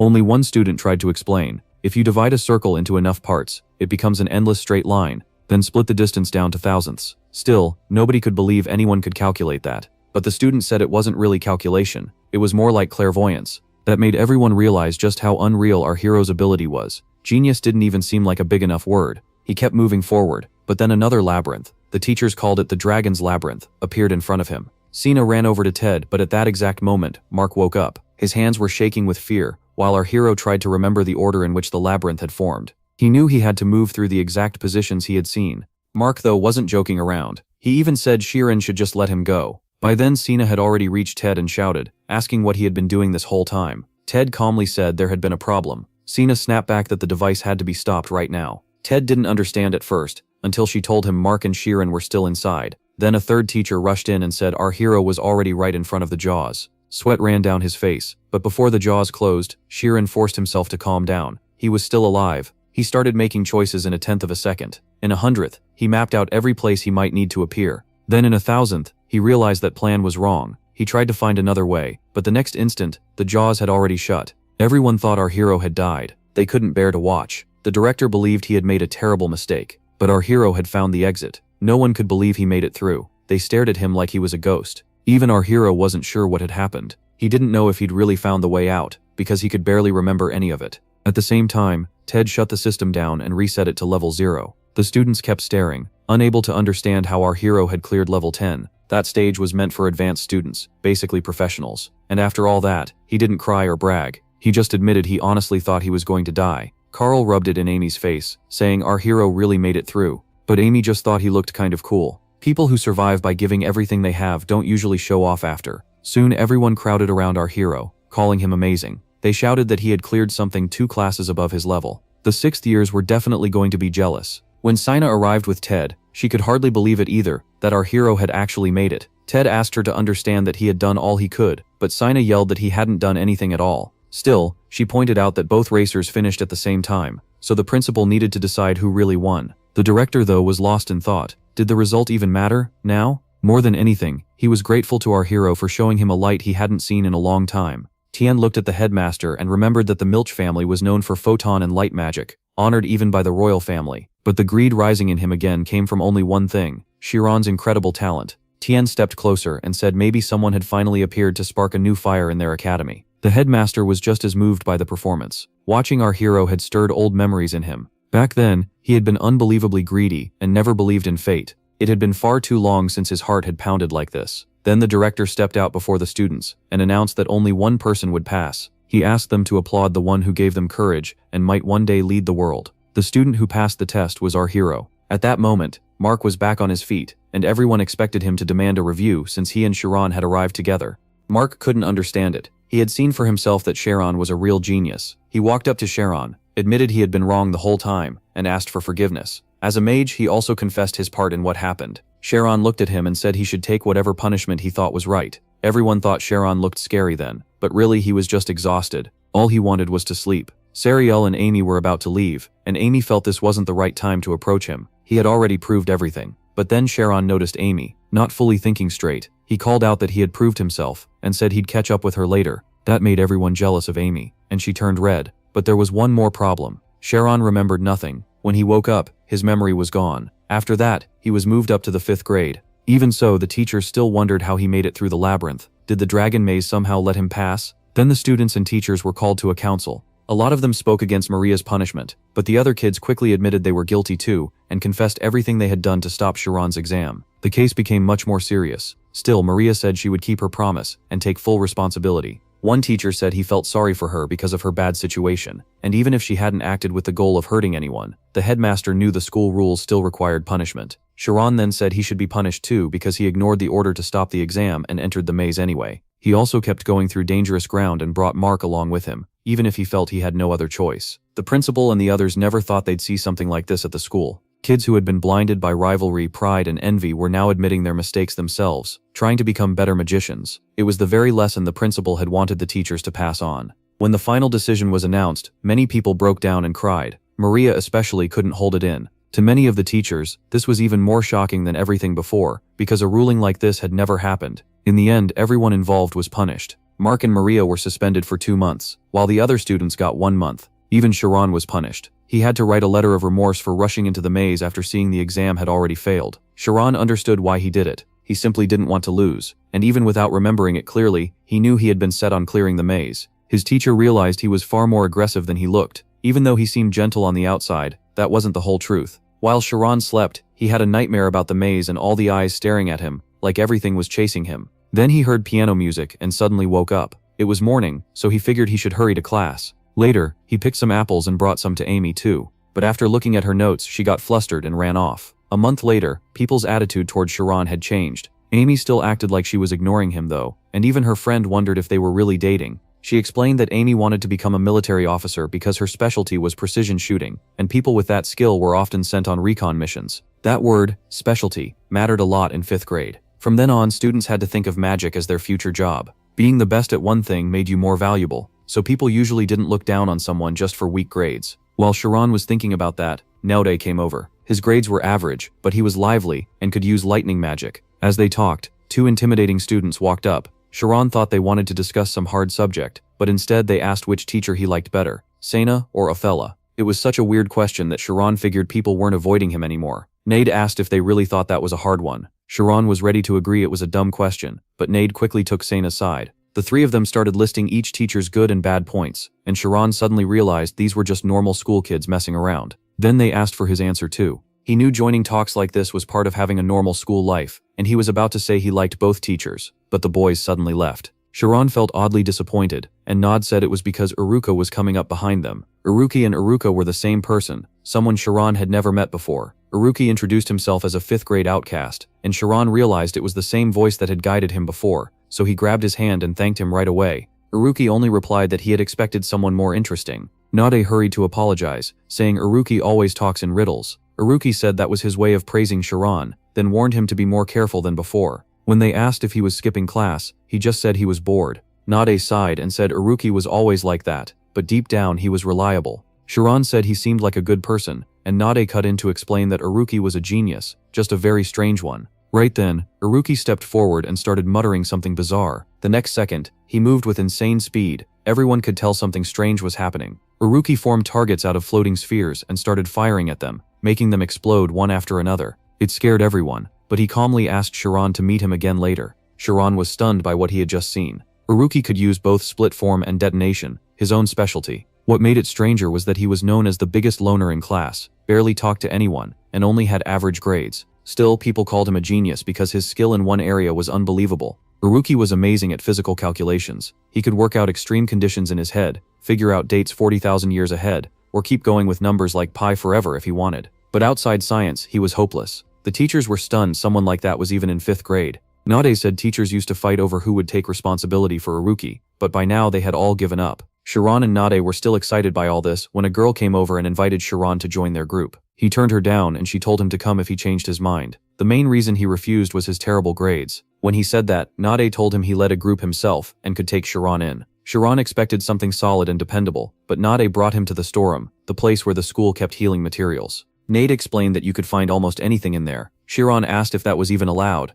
and Nade said the storeroom changed its layout every time someone searched it, which meant no one could track what you found. Sharon actually liked the sound of that. Eventually they reached the room used by Nade's study group. For some reason it was called Ritualism and Ghosts. Nade joked that they didn't actually study ghosts, souls, the afterlife, aliens, God, or hell there. Sharon started to think he may have come for nothing, though he wasn't totally against it. As soon as he said that, Nade kicked the door open. Dust flew everywhere, and inside was Iruki, the student from earlier who had been covering the board in chalk. Nade explained that because the group had a bad reputation, he hadn't told Sharon earlier that Iruki was one of the members. Sharon was surprised Iruki was interested in it at all. Sharon asks why Iruki would join a club about ghosts and stuff. Nade says it's actually the opposite. Iruki came to tear those ideas apart and lure in people who think everything has a logical answer. Iruki is glad to see Sharon and wonders why a genius came to a place like this. Since he's here, Iruki says they can study big questions together, like whether an atom can be split. Sharon has no idea what to say, so he blurts out the first thing he can think of. Iruki says he already knows the answer. There has to be huge energy inside an atom. He goes on, saying Sharon is probably wrong, because even if people get hurt, that doesn't really matter. Sharon snaps back that no student should ever be harmed. He says that's exactly what the headmaster teaches, but Aruki just grabs one of the berries on the table and says Sharon clearly doesn't understand magic, because every wizard acts by their own rules. That makes Sharon even more upset. He'd rather be a fool than some genius who hurts people. Aruki doesn't budge, arguing that a few geniuses always create crowds of fools. To him, history proves it, and what he hates most is blind idealism. Sharon won't accept that. He says ideals can be real. Nady sees the argument getting out of hand and tries to stop them, but it's already too late. Sharon decides he won't get anything good from this club. Nady tries to hold him back, but Sharon is done. Aruki only makes things worse, since he treats Sharon like a rival. He keeps mocking him, saying he doesn't believe a genius like Sharon really exists, or that he can do everything in a split second. Nady is stunned, but Aruki looks thrilled and asks if Sharon can even win the speed test, coming up. By now Sharon realizes this rivalry is going to last a while. The speed test is an exam where students score points by hitting targets with active magic. Recovery and support magic can't attack, and you can only move on after clearing every target in a stage, so speed matters a lot. The problem is obvious. Sharon can't use active magic at all, which means he has no way to pass. He remembers that to reach omniscience magic, he needs at least 60 points. Still, his teacher is pleased because Sharon's study method raises his skill in every subject at once. Even so, there's still one field where he hasn't reached an expert level: photon theory. Sharon hadn't thought of it that way, but now he gets excited. The teacher quickly hands him 2 books. He opens them right away, hoping he can master it fast, but soon realizes that even if he passes the test, this magic doesn't seem useful in practice. The teacher disagrees. She says photon magic only looks useless. It actually has huge potential, because light is the fastest thing in the world, and learning to control it matters. Researchers at the Advanced Tower believe photon power could transform how information is sent, and they're already testing ways to use it in fields people haven't even imagined yet. That gets Sharon thinking. If light magic can start a whole new industry, then studying it could be amazing. So he heads outside to train, tries to cast it, and fails. He keeps trying over and over, but nothing works. The magic isn't supposed to come from his hands, but from the center of the spirit zone, and picturing that clearly is hard. While he's still struggling, a girl walks out nearby. People are stunned by how impressive she is, and by the fact that she just finished training. Then Sharon learns who she is: Othello, a bishop from the famous Karsus order that guards 12 shrines. She's known for incredible mental strength. The students get excited that they'll be training under her, while Sharon is surprised someone like that is teaching them at all. Othello already knows today's lesson will be strengthening omnipotence, so she brings in an upperclassman to demonstrate. A senior named Samuel steps out, and his specialty is word magic. A lot of students don't like him, but that doesn't matter. He activates a spell called Tornado. Everyone is impressed, but he tells them not to get excited yet. Word magic can make it even stronger. He begins another spell, and everyone expects something huge, but 3 minutes pass while he keeps going. By the time people almost lose interest, he finally finishes, and the tornado grows several times stronger. He explains that if you think carefully about the words, the spell improves. Then he asks them to watch again, saying this time he'll do it faster. Nobody is thrilled. They don't want to wait another 3 minutes. So Samuel starts moving his tongue so fast no one can follow it. The spell fires off, and this tornado is the strongest yet, powerful enough to knock everyone off balance. Since many students are seeing word magic for the first time, Othello explains they won't be learning it. Instead, they'll study the progression technique, which boosts power by focusing through counting numbers. Sharon asks if just saying numbers can really make someone stronger, but Othello answers plainly. She says numbers carry symbolic axioms, so they connect well with the spirit zone. To prove it, she strengthens her own spirit zone through progression, reciting more and more numbers without stopping. Her zone keeps expanding, until it reaches hundreds of meters. Then she explains that the faster someone counts, the stronger the spirit zone becomes, not just in size but in power, accuracy, and hit rate. It improves everything. Still, she warns it isn't a miracle skill. If someone lacks the brains for it, it won't work. Sharon understands right away, and starts practicing. In 1 minute, he counts to 1,000, then wonders what would happen if he used his zone to count much faster. The moment that idea hits him, he activates a photon burst. He does it so smoothly, that no one even understands what they just saw. Then it clicks. Was that really photon activation? Did someone just learn that level of magic before the exam? Othello notices Sharon's success immediately, and walks over. She asks if he's ready, and if he is, he should train in another area. Once Sharon enters the training zone, he's told to call up targets. He quickly figures out what to do. First, strengthen the spirit zone, then use progression to support everything else, and summon the targets. The instant they appear, he puts all his training to work. The targets shatter in seconds, and everyone is stunned by how fast he is. Othello realizes Sharon has built his own version of progression, mixing numbers with large units and processing them through an information-based modular method. To her, it's like he crossed a barrier no one else could. His growth speed is unbelievable. When the test ends, the scoreboard shows that Sharon hit 342 targets with amazing accuracy. Some students even start thinking about switching to photon magic. Nate is shocked too, because Sharon couldn't use magic at all before, and now he's pulling scores like this. Uruki is the only one who calls it pathetic, so he decides to take the test himself. Othello doesn't want to let him at first because he's a troublemaker, and Shiren already knows he doesn't want another clash with someone who thinks like Uruki. But before long, Uruki is already in the middle of the hall, casting. At that moment, everyone starts to think Shiren might actually lose his score. Then Shiren realizes Uruki is predicting the target's paths with motion equations. Though it still feels impossible, Uruki counts to 1 million in a single minute. No one can believe this jerk was hiding that kind of skill. Instead of celebrating, Uruki walks straight to Shiren and asks if he's shocked, because if he is, that just makes him look pathetic. Shiren is stunned by the insult, while Tom just wants to know how Uruki counted to 1 million. With everyone staring, Uruki shrugs it off. He says it was simple, he just used a log system. That shocks everyone, because counting by logs means you can feel even insanely large numbers almost naturally. But using that inside the progression method, where all you do is count numbers, should make things even harder. It's basically another savant-type skill. Uruki asks Shiren if he really thinks he can beat him, but Shiren answers that winning isn't the point. He's only focused on one thing, the exam. Uruki doesn't buy it at all. To him, that's just what weak people say. He shouldn't act tough either, because Uruki isn't built for that. At the same time, Shiren realized something. If he won this contest, then his answer would be the right one. Uruki backed that up, saying genius Shiren could count at a level close to his own. Everyone found the match exciting, because your score came from how many targets you hit within the time limit. Each level spawned more targets, and if you failed even one stage, you couldn't move on. On top of that, the targets got faster every level, so if you didn't clear them fast enough, your score would fall apart. Shiren figured that to reach 700 points, he couldn't miss at all, and had to get to level 30 in 1 minute, about 5 seconds per stage. With that in mind, he kept pushing himself. After just 1 week, he had raised his score by 200 points. Everyone knew his attack speed was amazing, but Uruka was still ahead. Worse, Uruka kept beating him by exactly 1 point every single day. It felt like a message that he still wasn't even trying, and could crush Shiren any time. Naturally, everyone kept talking about both Uruka and Shiren. Naded tried to cheer him up, saying he didn't care who won since they were both his friends, but he admitted the rivalry was fun to watch. He even thought they might both break the academy record. Shiren asked who held it, and Naded said it was his girlfriend Amy, with 987 points. Then we cut back to her.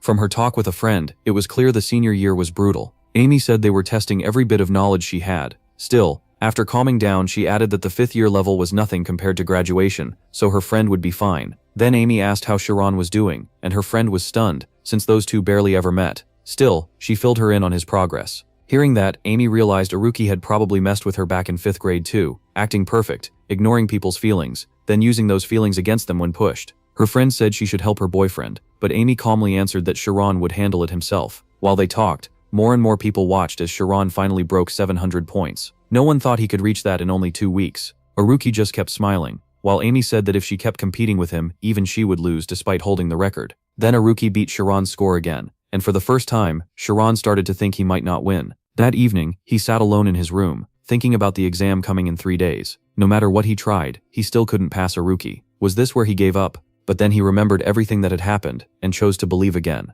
Part of him even admitted Uruki was right, he simply couldn't quit now. To beat him, he had to go past numbers. So what were numbers really? What was the progression method at its core? He realized plain numbers meant nothing. If he stayed trapped in thought, he'd never see further. He had to feel it instead. How far could counting go? What came after the limit? He kept counting until something pulled him in. When he came back, 40 hours had passed, and test day had arrived. The room was packed. Even seniors came. Everyone was tense, because the real highlight was Uruka versus Shiren. People were betting, others were nervous, and soon it was time for Team 20, Shiren and Uruki. The hall went silent. Even Node, the teacher, could tell the crowd had come for these two. The moment the test started, both of them tore through targets at crazy speed. Most people were focused on Uruka's score, but Shiren's friend noticed Shiren was actually a little ahead. At first, everyone thought Uruka was playing around again, but he knew that wasn't true. This time he was going all out. So what had Shiren done in those last 3 days? The teacher understood it right away. The first time down a path feels long, but once it's opened you can move much faster. That applied to scores too,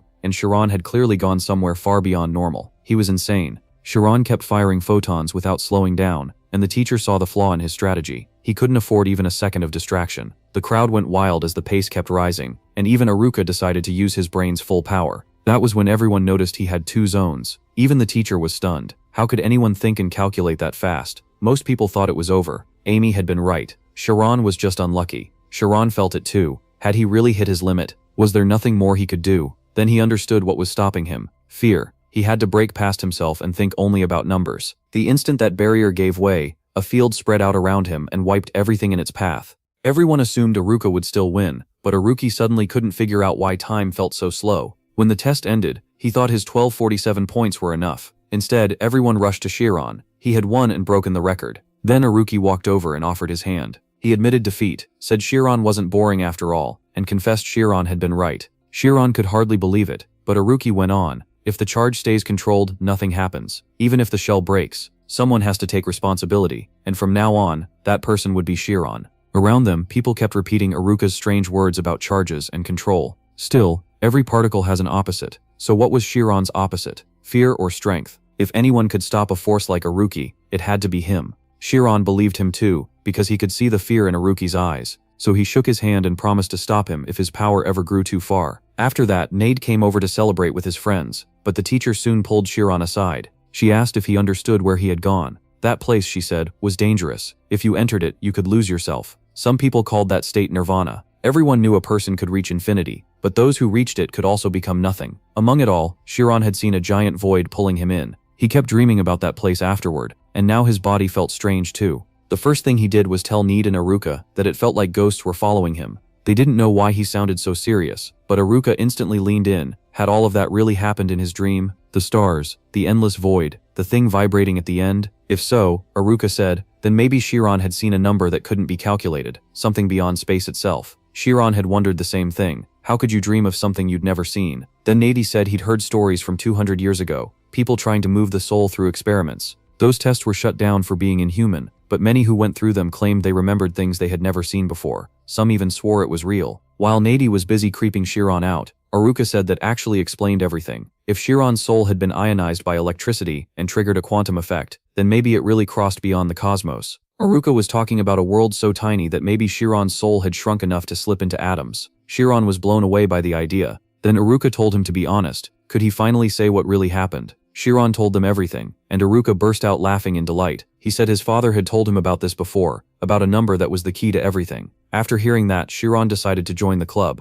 Nade was thrilled and said they should sign the papers right away. They planned to finish the paperwork in the cafeteria. No one expected Shiran to join their group or any club at all, but somehow, the most dangerous teacher heard about it, and that's where this part ends. If you made it this far, please subscribe and leave a comment. See you in the next video.